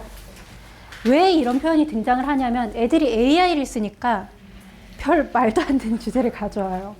막 물리학 특히 나중에 자연계열에서 말씀 한 번 더 드릴 텐데 우리 공대 나오신 분 자, 우리 현실적으로 얘기해 볼게요. 공대에서 보낸 논문 학부 1학년 읽을 수 있어요? 절대 안 되잖아요. 근데 애들이 자연계열이나 공학계열 갈 때 생기부에다가 공학 논문을 읽었대요. 저는 그거 보면은 네가? 안 되거든요. 그거는 뭐 문과는 사실 논문 읽었다고 쓰는 게 괜찮아요. 왜냐면 문과 논문은 그냥 텍스트로 돼 있기 때문에 국어 잘하면 읽어낼 수 있는 아이들이 많은데 너무 어려운 거 하는 거 대학에서 정말 싫어합니다. 왜냐하면 신뢰도가 떨어져서. 그래서 이 케이스에서 제가 말씀드리고 싶은 게 뭐냐 하면 추상적이고 어려운 주제가 아니라 누구나 할 수 있는 걸 해야 되는 거고 어려운 거 쓰지 말라는 이야기 계속 드리는 겁니다. 탐구의 출발점이 항상 일상 경험에 있어야 된다. 그리고 생활 밀착형 문제의식 2개 말씀드리겠습니다. 안 어려우시죠? 넘어갈게요. 자연계열로 가보겠습니다. 자연계열과 공학계열을 묶어서 말씀을 드리고 지나갈 텐데요. 기본적으로 자연계열에서 가장 제가 좋아하는 건 실험에서 실패를 해봐야 돼요. 대학원 나오신 분들은 공감을 하시겠지만 실험을 해서 한 번에 성공하면 그게 잘못된 거거든요. 웃지 못하시네요. 석사를 하셨구나.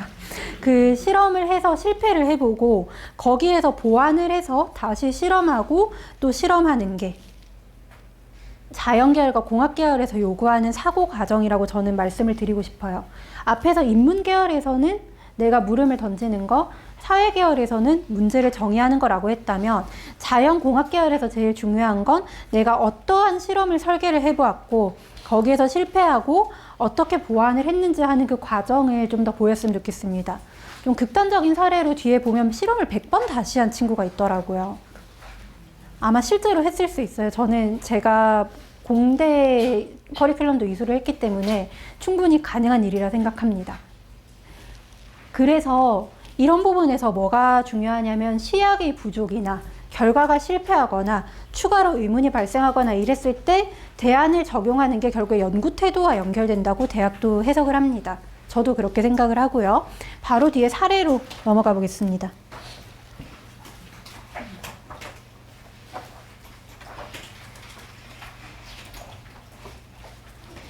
동국대 물리학과 사례예요.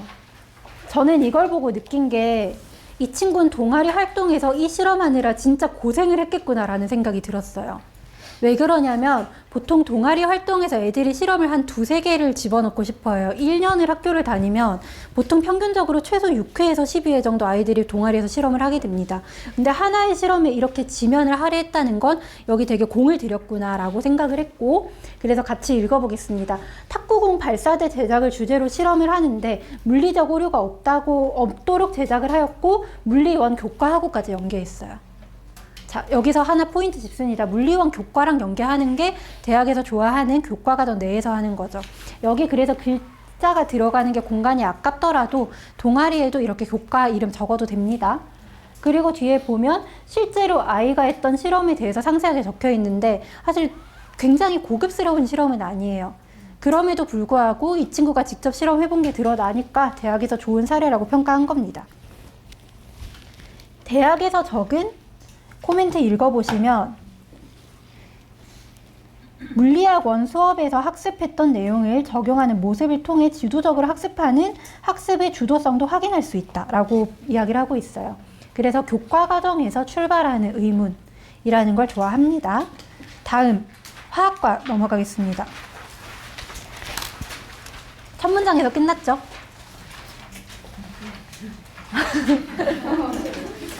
자, 한번 같이 또 읽을까요? 첫 문장만.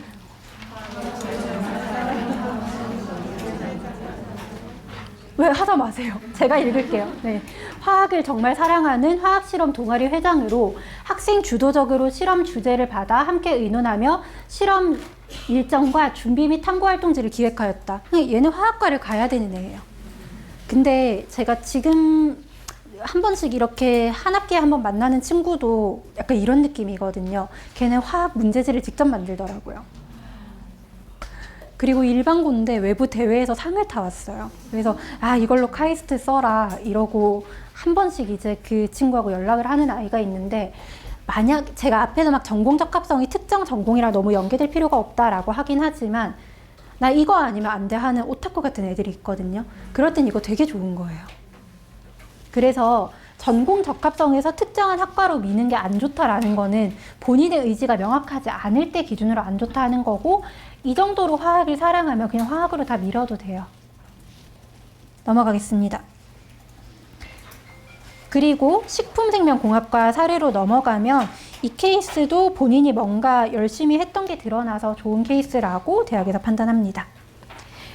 다음 넘어갈게요. 인하대학교 생명과학과 사례에서 이걸 공동체의 역량이 드러나는 사례로 제시를 하고 있는데, 여기에서 주목할 건 뭐냐 하면 제가 아까 연세대에서 인성 얘기하면서 교과 세특에서도 인성 나온다 말씀드렸죠. 그대로 나와요.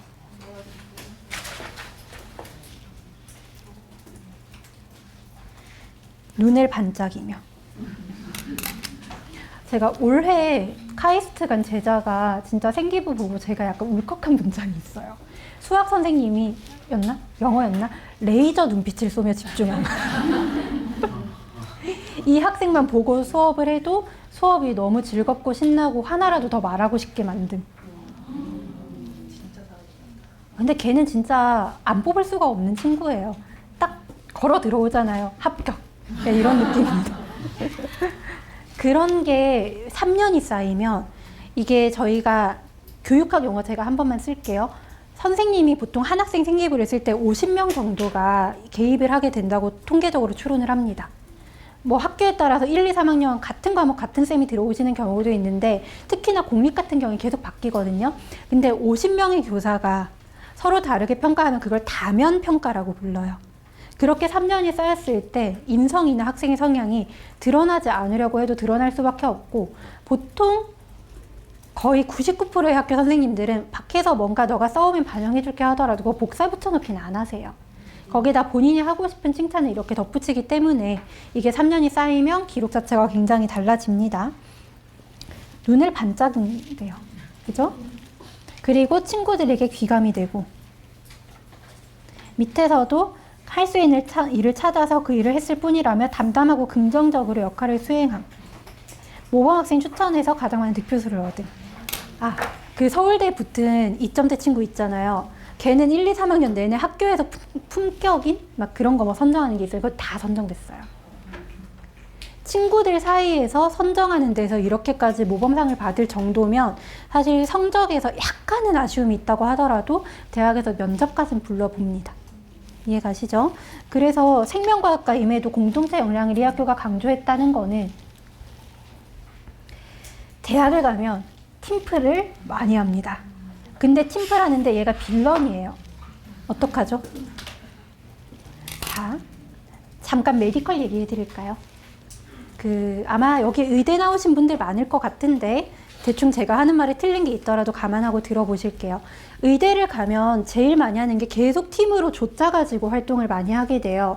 뭐 실습조가 있어서 예를 들어 뭐 내과 실습 돌고 외과 실습 돌고 이럴 때 모든 아이들 뭐 100명이 다 같이 내과 돌 수가 없기 때문에 조별로 따로따로 다 돌거든요.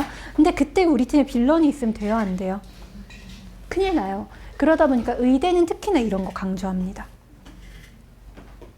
치대, 소위대, 한의대, 약대도 당연히 강조할 거예요. 그래서 뒷부분에 제가 메디컬은 딱히 좋은 사례가 없어서 자세하게 읽진 않고 넘어갈 텐데 메디컬 쪽은 기본적으로 윤리의식이랑 임성에 대해서 더 엄격한 잣대가 요구된다는 걸 잠깐 말씀드렸습니다. 공학 계열도 넘어가 보시면 핵심은 뭐냐?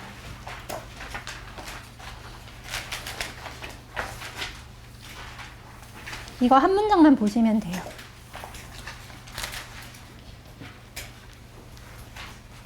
한 문장만 더 본다면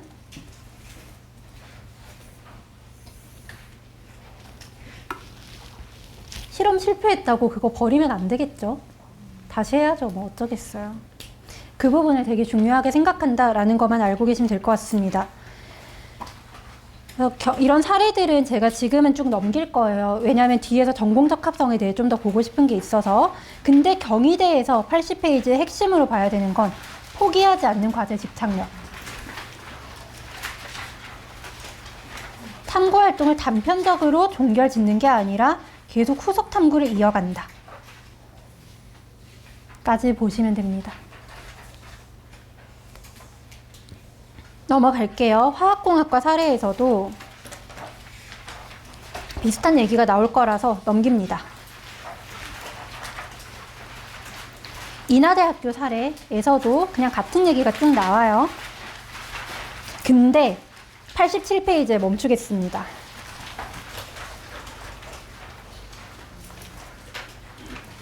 왜 멈췄을까요?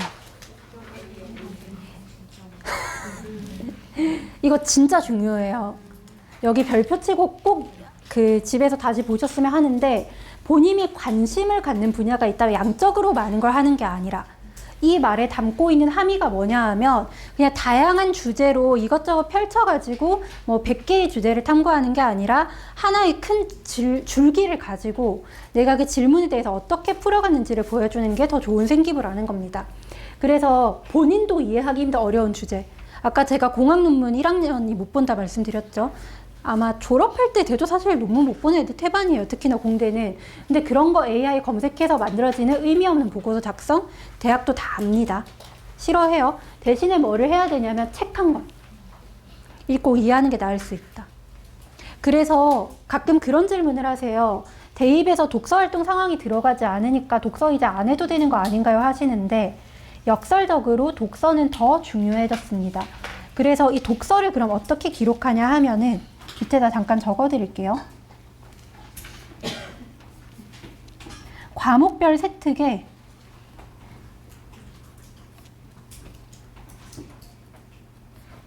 책 기입하기. 어떤 방향으로 기입을 할 수 있는 거냐면 이 책을 읽고 어떤 질문을 가져서 어떤 주제로 탐구하였다. 혹은 이런 탐구를 하다가 궁금증이 생겨서 추가로 이런 책을 읽었다. 라는 구조로 생기부에 넣어서 독서를 최소한 학년당 6권 정도는 읽어볼 것을 추천드리고 싶습니다. 대신에 또 이거 책 넣으라 했다고 전공서 갖고 오는 애들이 있어요. 제가 진짜 제일 식겁하는 게 고등학생이 캠브리 생명과학을 왜 읽죠?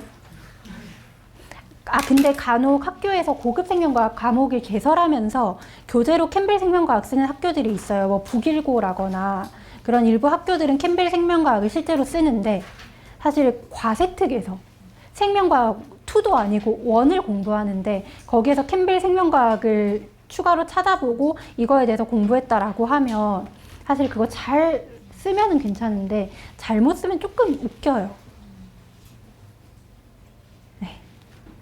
그렇습니다. 그래서 책도 좀 진짜 읽을 수 있는 걸 읽어야지 밑도 끝도 없이 전공서 가져와서 막 구조 역학의 이해 이런 거 쓰시면 안 돼요.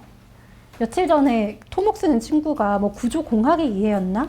그 전공서 가져와서 자기 이거 넣을 거라고 하길래 빠꾸 먹였거든요. 면접 때 감당 못 한다고? 근데 참고로 걔는 내신이 수학이랑 물리가 만점으로 1등급이라서 사실 그 정도 되면 넣어도 되긴 해요. 그 정도 아니면은 전공서 넣는 거 특히나 내신 9등급제 기준 3, 4등급, 5등급제 기준 2등급에서 하면 안 됩니다. 네, 넘어갈까요? 바로 뒤에 좋은 예시가 나오죠. 컴퓨터 공학과 탐구 역량에서 어떤 책을 읽은 뒤에 물리 엔진의 존재를 깨닫고 이걸 적용 과정에서 뭐뭐 하게 되었다라고 책을 언급을 합니다. 그래서 이거는 책이 탐구 동기로 쓰인 사례.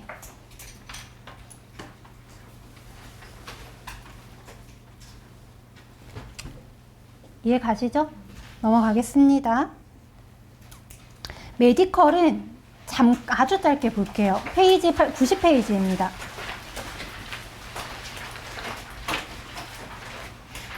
윤리, 사람에게 어떤 의미, 그리고 문제의 본질을 이해하는 학생.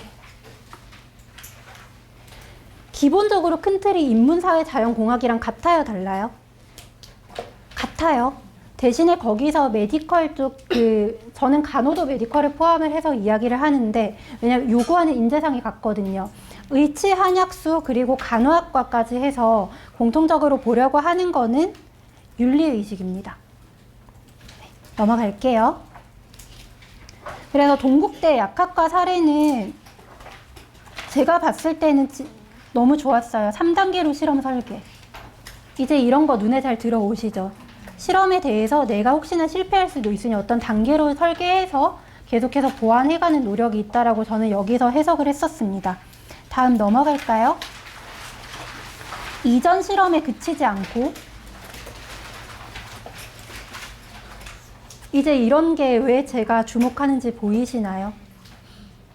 제일 처음에 했던 이야기 잠깐 돌아가는데 대학이 특히나 서울대학교에서 강조하는 게 실험 한 번으로 끝내는 게 아니라 계속해서 궁금증을 확장하고 심화 학습하는 역량이라고 했고 경희대든 동국대든 다른 학교들도 다 이걸 강조를 하고 있어요.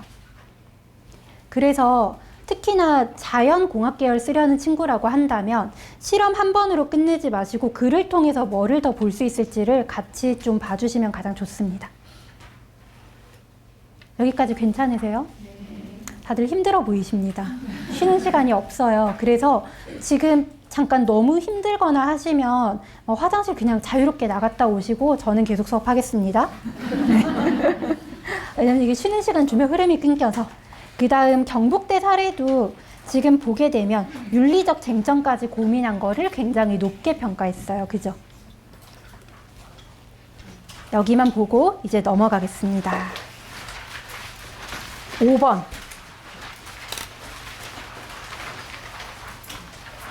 자, 1시간 20분이 경과했어요. 기지개 한번 켜고 갑시다. 권력을 가진 것 같네요. 이렇게 내가 115명을 움직일 수 있다니 기쁩니다.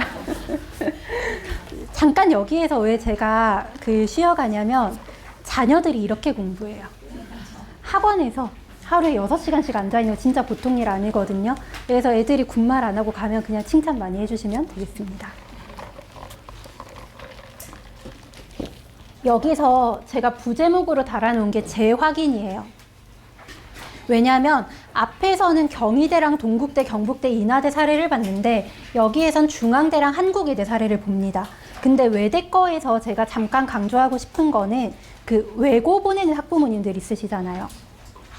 외고 보내거나 보냈거나 혹은 보낼 계획이 있으신 분들이 여기에서 특히 좀 보실 게 많아서 이야기 드릴 거고, 자연공학계열은 사실 앞에보다는 좀 볼륨이 덜한 편이라 잠깐 멍 때리시거나 지금 시간을 활용해서 뭘 하시면 되냐면, 제가 여러분께 질의응답 할 수 있는 링크 드렸잖아요. 그거 지금 활성화 해놨거든요. 그래서 듣고 궁금증 생기신 거는 핸드폰 자유롭게 만지면서 질의응답 슬슬 시작을 해주셔도 되겠습니다. 진행할게요. 여기서는 제가 인문사회 계열은 앞에서 워낙 꼼꼼하게 이야기를 했기 때문에 웬만한 거 지나가고 어문 계열 잠깐 말씀을 드릴 생각입니다.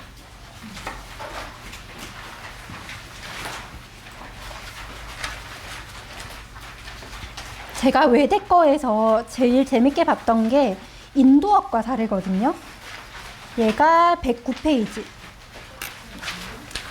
딱 제가 말씀드리고 싶었던 그거예요. 자, 1학년 읽고 웃을 수 있으셔야 돼요. 집중하셨으면. 1학년은 모두가 상경을 꿈꿉니다. 성적이 안 되면 어문계열 가는 거예요.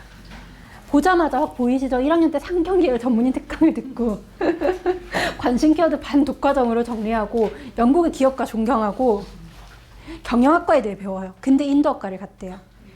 문과는 거의 이렇습니다. 네. 그래서 이 사례에서 외대에서 딱 첫 문장 해놓은 게 저 너무 웃긴 거예요.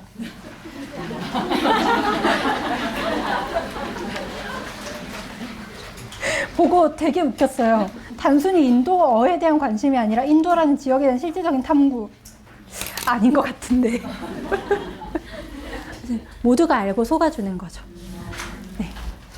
그러니까 특히나 연세대나 이런 학교들 학교에서 공식으로 하는 설명회를 가시면 가끔 운 좋으면 입학사정관분이랑 1대1로 잠깐 이야기 나눌 수 있는 그 티켓을 얻을 때가 있어요. 근데 그러면 많이 듣고 오시는 게, 예를 들어 이 친구가 자연계열인데 성적이 약간 애매해요. 메이저 공대 쓰기 애매한데 어느 과를 쓸 수 있냐니까 그 선생님께서 의료환경학과를 써봐라. 대신에 예의상 의료 얘기 한 3개는 넣어라. 이렇게 얘기해 주세요. 그래서 전공적합성에 대해 한 번 더 정리합니다. 내가 그 전공을 너무 사랑에 맞지 않을 땐 1학년 때부터 쭉 쓰셔도 되고요. 그게 아닐 때는 1, 2학년 때 넓게 탐구하시다가 3학년 올라갈 쯤 돼가지고 그래도 내가 본의 아니게 비인기과를 쓰게 된다 이러면 그때 한 2개 정도 키워드는 예의상 그때 넣는다 정도가 전공적합성이라 보시면 돼요. 예를 들어 제가 몇 가지 예시 들어볼게요. 혹시 1학년 때부터 페르시아어 이란학과를 지망하는 아이가 없겠죠? 왜냐하면 한국외대 하나밖에 없거든요. 아니면 1학년 때부터 아랍어과는요. 서울에 명지대랑 외대밖에 없을 텐데 제가 알기로. 그래서 그런 쪽에서 전공 적합성이라 하는 건 그냥 3학년 때 한 2-3군데, 빠르면 2학년 때부터 몇 군데 넣는 걸로도 전 충분히 가름할 수 있다고 생각합니다. 대학도 그렇게 얘기하고. 그래서 이 사례에서 사실 인도어에 진짜 관심이 있었을까? 하는 의문이 들었지만 되게 재밌었던 게 되게 간절했나 봐요. 인도에서 가장 인기가 많은 카바디라는 스포츠를 후원하고 활용하는 스포츠 마케팅을 제안하였다. 제가 봤을 땐 끝까지 상경계열에 대한 미련을 못 버리고 아마 경영을 썼을 것 같습니다. 그죠? 그래서 그 밑에 대학은 경영을 쓰고 외대는 외대라는 이름을 딸 수 있고 복수 전공이 자유로우니까 인도학과를 쓴다. 네, 대학도 알아요. 프랑스어 학부 사례를 보시면 여기는 제가 읽는 방법을 말씀드리고 넘어갈게요. 왜냐하면 외대가 너무 친절한 게 여기가 성취 수준, 여기가 수행 결과, 여기선 역량, 여기서는 교사 총평을 확인할 수 있다라고 너무 상세하게 구분해놨어요. 그래서 자녀들이 혹시 생기부를 가져왔을 때 교사 총평이 들어가 있는지 보시고, 그리고 이 친구의 역량이 들어가 있는지 보시고, 성취 수준, 결과 들어가 있는지 이런 식으로 끊어서 보는 것도 연습해 보시면 도움이 굉장히 많이 될 겁니다. 넘어가도 되겠죠? 그리고 외대 너무 좋은 게 이 안에는 진로에 대한 주도성이 들어가 있다 라고 표시도 해줘요.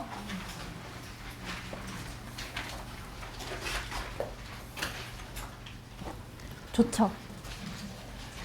그래서 이 부분 좀 많이 보시면 좋을 것 같습니다. 넘어갈게요. 자연계열 사례 한 번만 더 봅니다.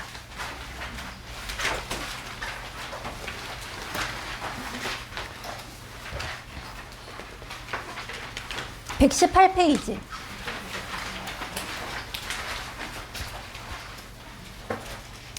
중앙대학교에서 이야기하는 게 진로 관련 꾸준한 탐구 노력이 돋보인다라는 거랑 더불어서 과학 관련 교과 이외의 과목도 충실하게 이수하고 수업 태도 유지하고 학습 분위기를 이끌어 나갔다. 갑자기 연세대 평가 기준이 오버랩 돼야 되는데 유난히 소홀한 과목은 없는가라는 거, 모든 대학이 보는 공통 기준이라는 거 여기서 한 번 더 정리했습니다. 넘어갈게요. 중요한 거 없어서. 융합 자유전공 여기는 126페이지입니다.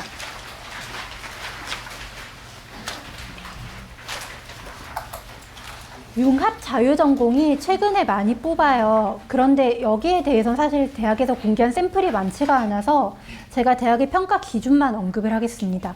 자유전공에서는 평가할 때 전공 적합성 항목이 없어요. 자, 이거만 적어서 정리해드리고 넘어갈게요.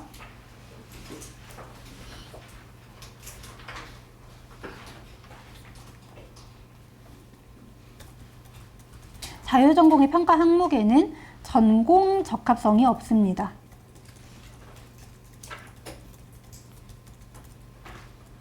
자유전공인데 전공 적합성을 평가하면 안 되겠죠. 그래서 예를 들어 3년 내내 특정한 전공을 원해서 그걸 탐구했다 하더라도 자유전공을 넣었을 때, 지원하게 됐을 때 그게 감점 요소가 되진 않아요. 이번에 그 자유전공 모 대학을 붙은 친구 같은 경우에는 3년 내내 꿈이 정치외교였어요. 근데 생각보다 내신이 너무 잘 나온 거지. 근데 경영학과를 쓰려니까 약간 생기부가 애매하잖아요. 그래서 자전으로 원서를 써도 붙습니다. 메디컬로 생기부를 썼을 때는 사실 대학들에서 메디컬로 생기부 3년을 쓰면 이 친구는 나중에 이탈하지 않을까라는 걱정을 좀 하긴 해요. 그래도 그런 친구들이 그나마 일반 학과를 지원해 볼 수 있는 건 자유전공 정도, 혹은 서울대의 일종의 자유전공이라 할 수 있는 첨단융합학부,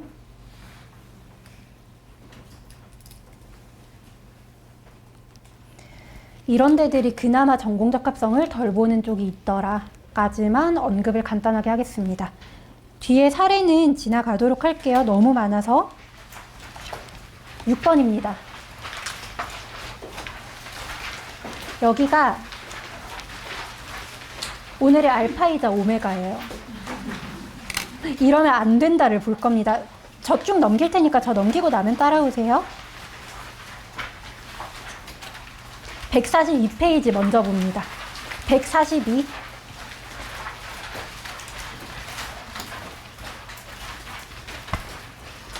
제가 동국대 보고 우스갯소리로 테토대학이라고 하는데 애겐 테토 할 때 그 테토 있잖아요. 왜냐하면 이렇게 쓰지 말라는 거 이렇게까지 상세하게 풀어놓은 학교가 없거든요. 그래서 약간 아 이거 상남자인데? 이런 느낌으로 봤습니다. 그 성별 차별적인 발언 아니에요. 그냥 썼어요. 네. 이게 실제 가이드북을 여러분이 읽어보시면 더 좋은데 이 파트에서 뭐를 보여드리고 싶냐면 대학에서 어떤 걸 싫어하는지 같이 기준을 잡으실 거예요. 근데 이게 왜 중요하냐면 항상 뭔가에 대해서 내가 강조할 때 가장 좋은 수사법이 대조입니다. 비교와 대조. 그래서 이쪽 파트에서 어떤 게 안 좋은 생기부구나라는 걸 아시면은 이제 뭐가 좋은지를 더 상세하게 보실 수 있어요. 그래서 뒤에 한번 시작을 해보도록 하겠습니다. 동국대학교에서는 어떤 부분 때문에 이 생기부가 안 좋은지를 아주 명확하게 이야기를 해주고 있습니다. 근데 전체적으로 봤을 때 사실 보고 느끼는 건 대부분 일반고들이 이렇게 써줘요. 그래서 어떤 거를 좀 봐주시길 바라냐면 학교에서 생기부를 잘 써주는지 사실 미리 알고 내가 선제적으로 대응을 할 수 있는 가장 베스트인 거고, 그게 안 된다 하면 아이가 선생님들하고 좀 관계를 잘 형성해서 본인 생기부를 볼 수 있도록 좀 많이 노력을 해야 돼요. 여기 자율활동에 적혀있는 이 생기부가 동국대에서 안 좋은 사례라고 가져왔어요. 근데 이게 그냥 일반고 표준이 이렇습니다. 어떤 의미냐면 학교에서 하는 교육을 들어요. 학교에서 하는 뭐 체험학습을 가요. 장애인식 개선 교육을 들어요. 학과평 일반 교육을 들어요. 그럼 그거 이렇게 쭉 나열하고 끝납니다. 근데 대학에서 강조하는 게 뭐래요? 개인의 역량과 구체적인 역할을 확인하기 어렵다고 대놓고 안 좋은 거라고 못 박았어요. 근데 그러면 만약에 학교에서 자율활동을 이렇게 써놨다. 동국대 가이드북을 뽑아서 가져가요. 빌어야죠, 이제 그때부터. 근데 사실 그게 되게 자존심 상하거든요. 왜냐면 저도 사실 제가 학종 1세대라 그 10몇 년 전에 저는 학종으로 대학을 갔던 사람인데 그때 당시에도 선생님들한테 가서 이거 좀 고쳐달라고 얘기하는 게 되게 어려웠어요.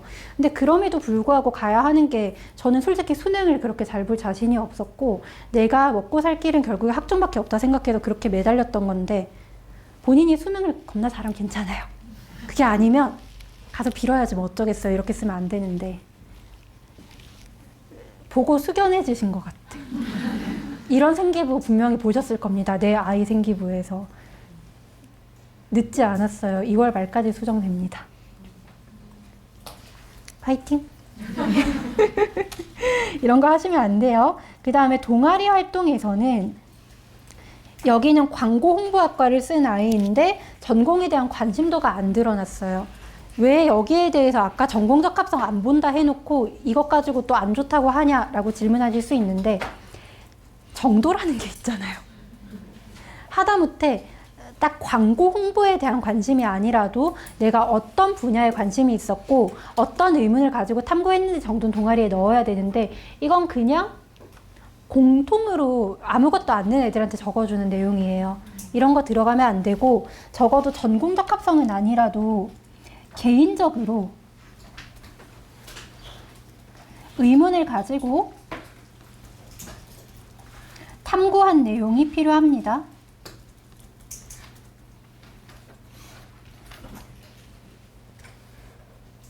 다음 넘어가겠습니다. 봉사활동. 여기에 대해서도 착각을 많이 하시는 게 대학에서 봉사활동 별로 안 본다던데요 하시거든요. 옛날 물론 저희 때처럼 외부 봉사를 했던 거를 막 넣기는 어렵고 학교의 교육과정 내에서 실시한 봉사만 넣을 수 있긴 하지만 그래도 뭔가 학교에서 분명히 봉사 모집하는 게 있으면 손들고 지원은 해야 돼요. 만약에 그게 결여되면 이렇게 안 좋은 사례로 박제됩니다. 동국대에서 대놓고 이야기를 하는 게 그냥 모두에게 공통으로 주는 거는 내 노력이 아니다 라고 이야기하니까 학교에서 뭔가 봉사활동 시간 주려고 멘토멘티라거나 이런 거 할 때 한두 개는 참여하시고 제가 생각하는 한 학년당 권장하는 봉사 시간은 한 40시간이 되면 가장 좋을 것 같아요. 좀 많긴 하지만 못해도 30시간. 다음 143페이지 해서 44페이지에 걸쳐 있는데 약학과 사례에 대해서 대학교가 이야기하는 게 전공에 대한 관심은 보이지만 탐구 노력을 확인하기 어렵다라고 돼 있어요. 얘는 분명히 약학에 대한 관심이 있는 건 맞는데 구체적으로 뭘 했는지가 안 보이죠. 왜 이거는 나쁜 사례라고 말씀을 드리냐면 대학의 홈페이지나 자료를 찾아보는 거는 다 할 수 있어요. 누구나 할 수 있어요. 왜냐면 이거는 진로 시간에 진로생들이 시키세요. 그래서 그거 이상으로 내가 어떠한 주제를 탐구를 하든 뭔가 캠페인을 기획하든 뭐 예를 들어 청소년 마약 중독 예방 캠페인이나 그런 거라도 해야 되는데 아무것도 없이 그냥 자료도 심지어 무슨 자료인지도 안 나오잖아요. 여러 자료를 찾아봤다 이렇게 해버리면 이건 좋은 평가를 받을 수 없는 생기부입니다. 이해 가시죠? 또 이거는 별표 치세요. 해당 교과의 역량을 확인할 수 없는 사례라는 표현이 나오는데 한동안 애들이 하도 모든 과목에서 억지로 전공 연계를 하려고 하니까 대학에서 이제 이런 거를 경계를 많이 하고 있어요. 이 친구 수학 교사가 꿈인 건 알겠어. 근데 이걸 왜 영어에서 하냐는 거죠. 그래서 영어 과목이 생각보다 생기부 쓰기가 좀 쉽지가 않은 게 어떠한 부분에 대해 주제 탐구를 했다 하더라도 관련해서 영어 에세이를 썼고 문법적으로 뭐가 좋았고 어떤 표현을 썼고 영어 의사소통 역량이 어떻다가 들어가야 돼요. 최근에 영어쌤들이 그 부분에 대해서 좀 연수를 많이 받으신 것 같아요. 그래서 학교 선생님들께서 영어에서 좀 더 문법적인 얘기나 영어 교과 이야기를 넣어라라고 선제적으로 말씀을 많이 해주시면 그냥 그거 따르는 겁니다. 대학에서 그걸 가이드로 제시를 하고 있으니까요. 그래서 모든 과목에서 전공적 합성 다 드러내지 마시고 특히나 의사가 꿈이라고 해서 모든 과목에 의사라고 쓰는 거 별로 좋지는 않아요. 그래서 너무 그 과목에서 자기적인 연결이 된다 싶으면 거기에서 어느 정도 완급 조절을 하는 게 필요합니다. 교육학과 같은 경우에도 수학 1인데 교육 이야기만 있죠. 사실 이건 철학 생기부예요. 그래서 이런 식으로 쓰는 거는 좀 자제를 해야 됩니다. 이제 기준 좀 보이세요? 네. 마지막 복습합니다. 마지막.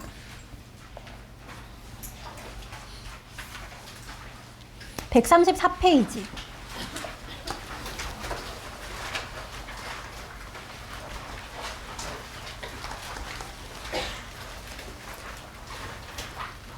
이제 여기부터 제가 말씀드리는 거는 우리가 앞에서는 전공별로 나눠서 생기부 어떻더라를 보셨잖아요.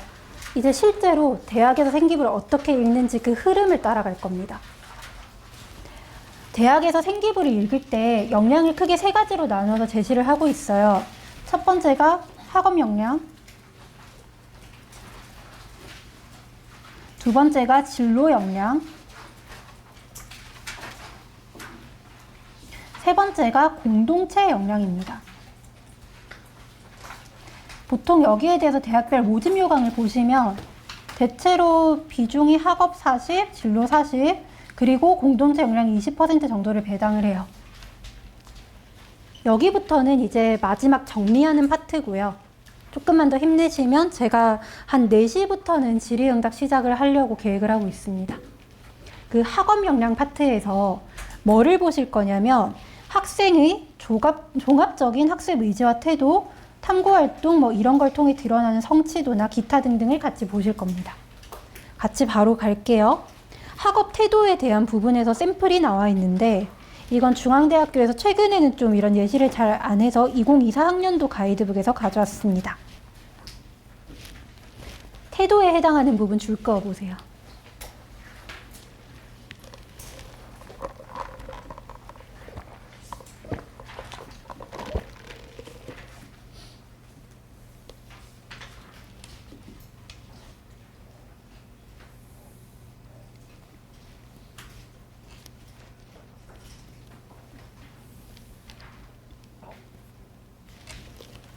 딱 봐도 굉장히 적극적이죠. 이런 식으로 이 부분들을 찾아서 대학에서 점수화를 하겠죠. 태도에 대해 몇 점 이렇게 들어갑니다. 괜찮으세요? 그래서 뒤에서 학교에서 이야기하고 있는 게 의지와 노력 평가했습니다. 탐구력 보겠습니다. 탐구력 잠깐 줄 거 보세요. 탐구력에 해당하는 부분.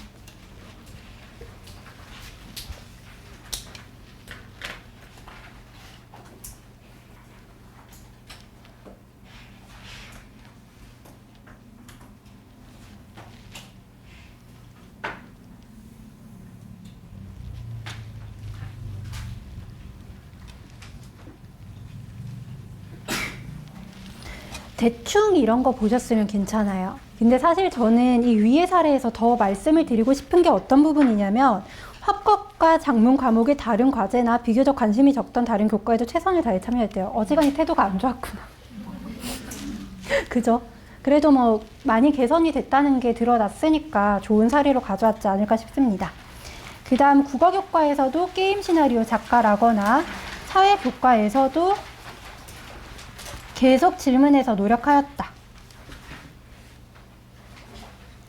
그래서 학교에서 강조하고 있는 표현이 어떤 거냐 하면 다른 학문과의 융합을 통해 지식을 확장한다거나 이런 부분들을 중요하게 보고 있더라 라고 이야기를 하고 있습니다.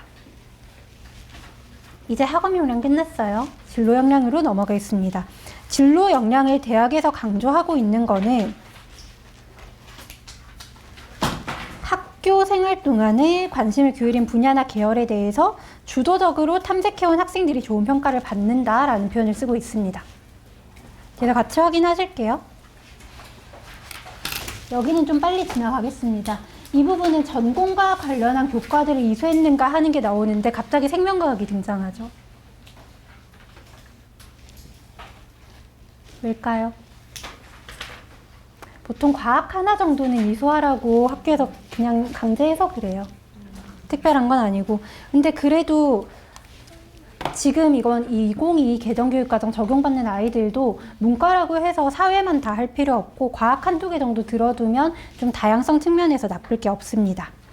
그래서 중앙대에서 대놓고 이야기를 하는 게 모집단이랑 직접적으로 연관된 과목을 이수한 모습을 긍정적으로 평가할 거라고 생각하는 수험생이 많지만 일관된 기준으로 이걸 평가하지 않을 뿐더러 도전하고 싶은 과목을 이수하라라는 표현을 쓰고 있어요. 더 어렵죠? 뒤에서 이거 정리할 거니까 걱정 말고 그냥 보세요. 넘어가겠습니다.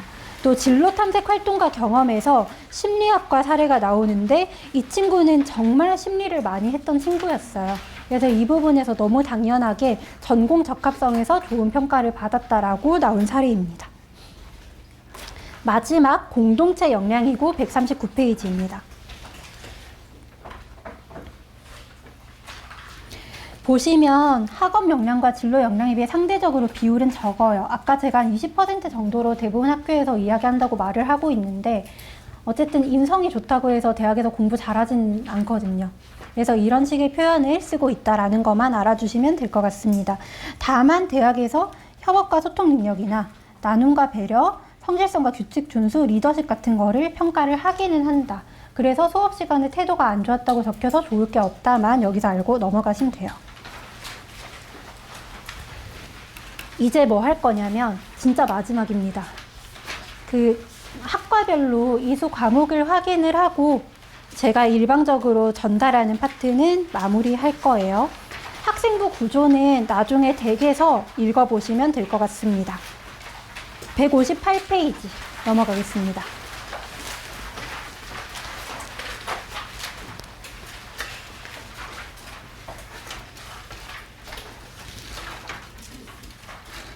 대학별 권장 과목을 보시면 사실 제가 기준으로 삼길 바라는 건 서울대학교, 경희대학교를 보셨으면 좋겠어요. 가장 좀 사용자 친화적으로 잘 돼 있어서. 서울대학교에서 이번에 공개한 그 전공연계 교과 과목에서 가장 좀 볼만한 거는 인문계열에서 제2외국어나 한문을 들으라고 합니다. 이거 하나조차 안 들었으면 서울대학교에서 판단할 때 얘는 우리 학교 가이드라인을 안 봤나? 하는 생각을 하겠죠. 그래서 만약에 문과를 가기로 명확하게 설정한 친구라면 물론 서울대가 아니라 다른 데를 쓰더라도 일본어든 중국어든 스페인어든 한문이든 하나 정도는 제2외국어를 필수로 들어두시는 것을 권장드리겠습니다. 그리고 자연계열에서는 기하랑 미적분투가 필수예요. 앞에서 계속 말씀드렸던 거랑 동일하죠. 그래서 기하 미적분투를 반드시 들어야 한다까지 이야기하고 넘어갑니다. 그리고 이게 과학인데 여기가 안 고쳐져가지고 얘만 과학으로 좀 고쳐주세요.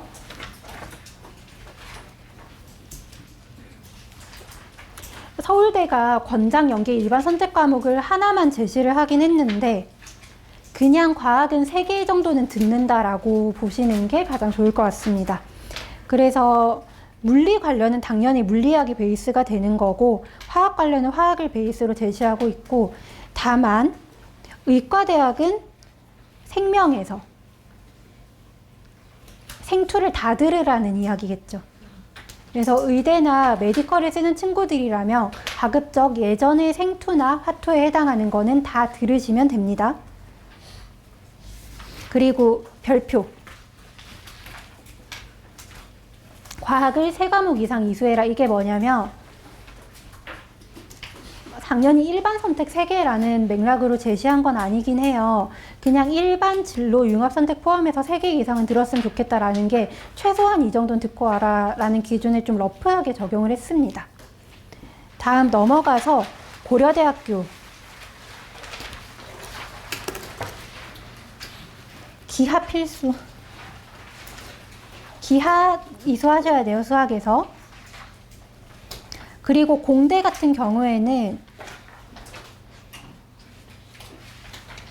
어떻게 이 부분을 해석을 하시는 거냐면 과학 일반 선택이 아니라 진로 선택만 제시하고 있는데 당연히 일반 선택인 이수하고 나서 과학 2에 해당하는 과목들을 여러 개 들으라는 거예요. 이런 표현을 왜 하고 있냐면 제가 앞에서 말씀드렸는데 과학 진로 선택이 예전에는 절평이었는데 이제 상평으로 바뀌면서 아이들이 아마 이쪽 기피를 많이 하게 될 거예요. 근데 그러면 대학에서는 어려운 과목을 기피한 친구를 뽑을까요? 안 뽑을까요? 안 뽑고 싶겠죠. 그래서 아무리 성적이 상대평가로 나오는 과목이라고 하더라도 2에 해당하는 심화 과목은 어느 정도 너희가 이수를 하고 오렴이라는 게 저는 고려대학교 메시지라고 판단을 했습니다. 밑에 거는 같은 맥락이어서 쭉 넘기시면 돼요. 근데 되게 웃긴 게 서강대가 그리고 성균관대가 이수 과목을 지정을 안 했어요. 근데 서강대, 성균관대만 목표로 입시하실 거 아니잖아요. 그래서 그냥 서강대, 성균관대를 쓸 때는 내가 좀 더 자유로운 선택권이 있다 정도만 아셔야지 서강대, 성균관대가 이거 선택 과목 안 보니까 나 마음대로 써도 돼 라고 착각하시면 안 됩니다. 실제로 올해 저희 학생 중에 이과였는데 서강대 경제학부 붙은 친구가 있어요. 생기부 내용은 아예 관련이 없는데 서강대 같은 경우엔 아예 전공 적합성을 안 보긴 합니다. 학교에서도 공식적으로 그런 이야기를 하고 있고 근데 진짜 완전히 안 보진 않고요. 학과 따라 조금씩 달라요. 그래서 그냥 공통적으로 학교에서 제시하는 메시지는 전공 적합성을 우리는 안 본다라긴 하지만 그럼에도 불구하고 철학과, 국문과 이런 특히나 인문계열 학과들은 그 분야에 관련한 내용이 쫙 있으면 되게 좋아하긴 합니다. 한양대 같은 경우에도 미적이나 기하를 들어라. 그리고 일반 선택에서 물화생 중에는 해라. 또 진로 선택에서도 2과목 이상. 그러니까 성적 나오는 과목, 상대평가 과목을 하라는 게 메시지입니다. 여기부터는 제가 말은 안 할 거예요. 중앙대에서도 과목을 이야기를 하고 있고 경희대에서도 뭐 들으라고 다 이야기를 하고 있으니까 어쨌든 그냥 자연계열 쓰겠다 하면 과학은 일반 선택을 그래도 최소 2개에서 3개는 듣는다만 남기고 정리하시면 되겠습니다. 뒤에 시립대 부분은 사실 크게 의미가 없어요. 힘드시죠? 참고 문헌에 대해서 제가 좀 드려야 될 말씀이 있어서 여기 말씀드리고 이제 질문 받을 겁니다. 여기까지 제가 굉장히 많은 자료를 토대로 이거를 만들었어요. 그래서 앞에 부분 아마 여러 번 읽어보시면 도움은 많이 될 거라 판단을 하고 이 중에서 제가 특히나 좀 직접 원본을 찾아서 보셨으면 좋겠다 하는 것 찝어드리고 질문 받는 시간 가지겠습니다. 4번. 왜 이걸 보셨으면 하냐면 2028 대입제도가 변화하면서 대학들이 이제 어떤 식으로 평가를 할 것인지에 대해서 공동 연구를 했습니다. 그래서 대학들이 공통적으로 전달하는 메시지가 무엇인지를 봐줘야 우리가 헷갈리지 않고 입시를 할 수 있기 때문에 이 부분을 필히 보셨으면 좋겠어요. 그리고 다음으로 뭐를 보시길 바라냐면 생기부 기재 요령. 제가 앞부분에 파트 7쯤에서 정리를 해두긴 했는데 학교 선생님께서 이거 기재할 수 없대요, 이때요라고 하는 거 들으면서 기준 헷갈리시는 것보다는 그냥 기재 요령을 직접 보시는 게 가장 편합니다. 그래서 뭐 외부에서 하는 대학의 특강 같은 거 참여해도 생기부 기재가 안 돼요.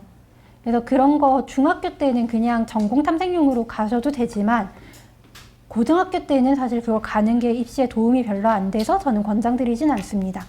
그리고 또 같이 보셨으면 하는 거 동국대 가이드북 반드시 보시고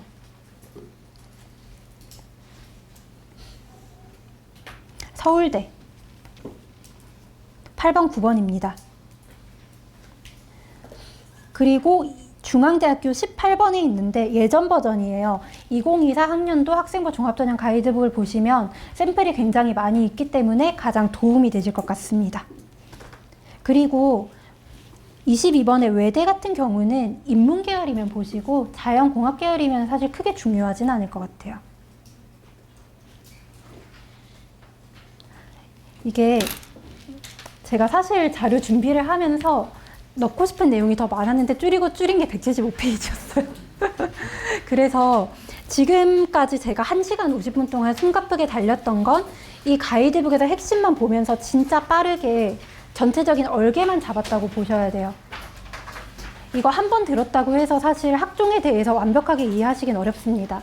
그래서 댁에 가셔서 해주셨으면 하는 작업은 틈틈이 전체적인 내용을 이제 읽어보시면서 오타 있으면 저한테 말씀도 해주시고 그리고 대학별 사례를 보면서 우리 아이에게 어떻게 적용할 수 있을지를 보셔야 돼요.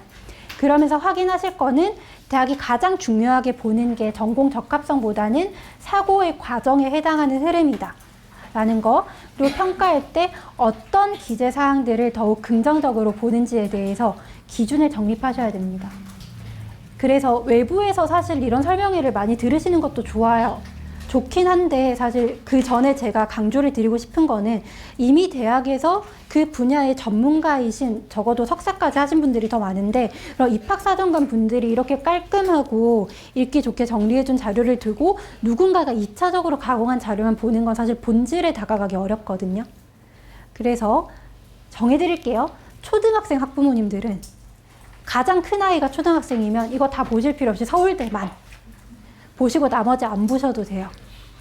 다만 아이가 적어도 중학교 2학년쯤 됐다. 큰 아이가.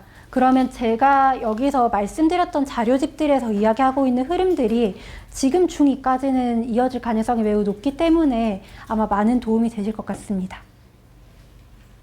그러면 이제 여기까지 하고 질문 받도록 할게요. 고생하셨습니다.